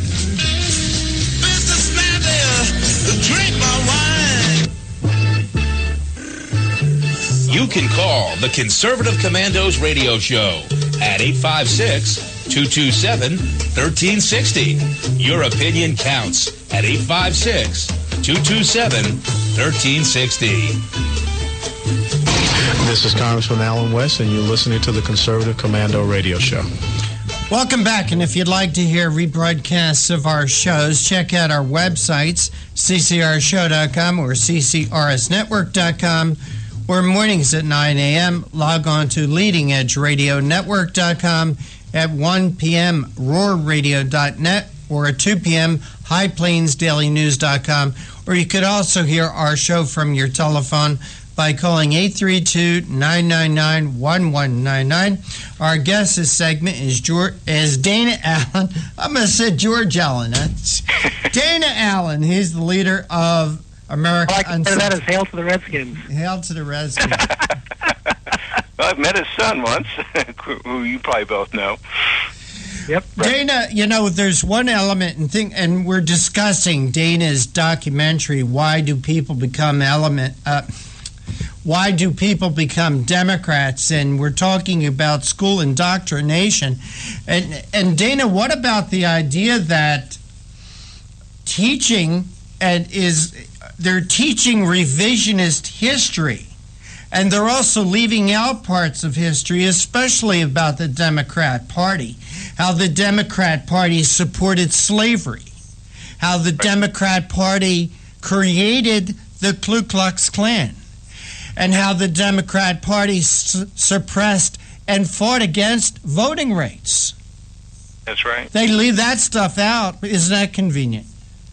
They have to leave it out, because if they gave an accurate presentation of democratic history, it's just not everything that we're ashamed of as a country. There's good things and bad things, but almost all the bad things, from Japanese internment to the three that you mentioned, the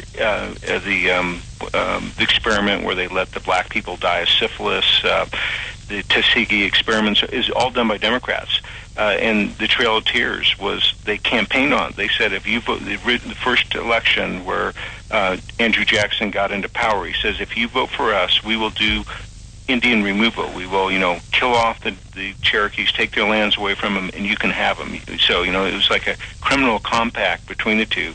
And another criminal compact was in the 20s and 30s. All the major gangsters in the United States were allied with the Democratic Party. Al Capone, Tom Prendergast, Lucky Luciano, etc. And, I've searched, and I can't find anyone back in those days that was a Democrat saying we should stop doing this.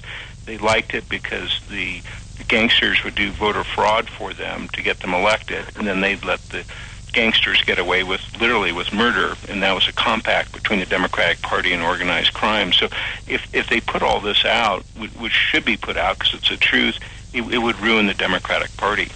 So Dana, you summarized this segment about in why do people become Democrats, school indoctrination, by saying you also make the statement that few are able to withstand the indoctrination.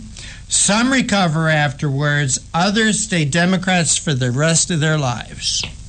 Yep, that is true. I know someone that I went through college with who I probably argued with more than anyone else. And 4 years later, she told me, he says, I can't believe this, but I'm going to vote for Ronald Reagan. Well, it might have something to do with, like something Churchill said at one time, if you're not a liberal by the age of 20, you have no heart. If you're not a conservative by the age of 40, you have no brain. She just grew up. Maybe she got an education after her formal education in college. That's right. The real world, she's mugged by reality. And some of the other ones, I can go quickly through them. Why do people become Democrats? Conformity. Everyone tells you to be a Democrat. Hollywood, the schools, everything. The censorship and propaganda, which is not only in the schools, it's in other places. Another one that's true for everybody, whether Republican, Democrat, Libertarian, whatever, is household tradition. People tend to, join the same party their parents were in. A major one is they claim to be for the poor. It's a false claim, but the Republicans need to fight that, because if you look at a place like Detroit that used to have the highest wages in the world when Democrats ran it, now it's just a total disaster. They've harmed the poor more than anyone else, but that benefits the Democratic Party. It's now, Detroit is the most liberal voting city in the United States, according to an independent study. The most non-Democrat voting city in the United States is Provo, Utah. Provo, Utah has a murder rate of 1. Detroit has a murder rate of 40. The middle class is doing much better in Provo than Detroit. So if the Democrats can destroy the economy of a city, they don't lose the votes. They go from getting about 50% of the vote to getting 95% of the vote if they can ruin the economy. And that conflict of interest. Yeah, there's this sort of sick, perverse cycle that gets going, which is they put in place policies to destroy the city, and then when the city's destroyed, they claim that they need more power and more money so they can fix the city. When in fact, they're it would be like, it's like giving the arsonist a pay raise. It just doesn't make any sense, but that's what they do. And then you have states like California where people have destroyed the state, and then they finally leave the state because they say, I can't deal with the taxes anymore. I can't deal with the... And what happens? They then go to some other location and start voting the same way again. Exactly. And you see that from New York. People flee New York, they move to Florida, and then they started trying to turn Florida into New York. I don't understand it. Unfortunately, that's absolutely true. And there's some, actually something encouraging on this. This video I put it on Live Leak too. Over 10,000 people watched that thing in 2 days. Wow. Pricing or anything. Just putting it on Live Leak. People handed it to other people. And, it's very political, and it's taboo, what's in that video. And that was encouraging to me, that people are waking up to how serious this problem is. And there's some other things that are much less patable than, let's say, just being family tradition as to why people become Democrats. People generally, divide up. There's a variety of ways, but one is people are like giver builders, and then there's people that are taker, hater, destroyers. People like pirates, criminals, etc. And there's very strong strain in the Democratic Party for people being taker, hater, destroyers, and that's why 90% of the people that are in prison are, Democrats, and why the neighborhoods, or cities can be 10, 50, or even 100 times more higher violent crime rate in the most Democratic areas as compared to the Republican areas is because of this taker, hater, destroyer mentality, and it's a pirate mentality. And they end up being their own victims, because there's this one part of Cleveland that votes 96 to 100% Democrat, and the violent crime rate in that neighborhood is 114, and the violent crime rate in the least Democratic voting district in Ohio is 1. So it's 114 times more violent crime there, which means that the average person has an 11.4% chance each year of being murdered, raped, or robbed. Dana, you're making the argument why parents, in my opinion, should either homeschool their children or send them to private schools. Yeah. Some of the best children I know are homeschooled children. And all the myths about, they won't be socialized, it's not true. They do better in college when they get to college than the ones that go through government schools. They get into trouble less drugs, and in my experience, they're smarter. And Dana, we got to run in a couple of minutes, but we have a young man that works here for us, Mateo. He works the boards for us once a week. He's a sophomore at Rowan University, a very bright young man. And he tells me some of the things that he has to deal with in dealing with teachers, their biases. Mateo is a very conservative young man, but he is appalled by the propaganda his professors put the rest of the classroom through. Right. Well, tell Mateo, just like those people, how we got all those videos was some brave students pulling out their cell phones and videotaping the professors during the indoctrination. So, suggest to him to try doing the way that he's likely to. But if Mateo can get some videotapes of the professors doing that, we'll be glad to broadcast. Hey, Dana, got to run real quick. Please tell our audience again how they could see the video, how they could follow your work and that of American Uncensored News Network. Sure, thank you. Go to aun-normal-tv.com, and this story is up about the Democrats. If you click on national stories, if it's been pushed down below the first page, you'll get to see all of them, so it'll be very easy to find. And a little bit of news. We just got a hold of Channel 14 in Reno. And wow. Yeah, so we have 11 TV stations in total now. 8 are on the air. 3 will be on the air as soon as we can hook them up. And, thank you for having me on today. Well, Dana, I'll always enjoy it. Take care. Merry Christmas, Dana. Goodbye. Take care. Hey, George, I want to thank you for sitting in today as my co-host. Always a pleasure. Absolutely. It's great to have been with you. And I also want to thank our other guest today, Roger Aronoff. I want to thank Mr. John Forsythe Jr. for working the boards. But for right now, we're out of time. We got to run. We got to go. Take care. God bless. We'll see you tomorrow on the radio.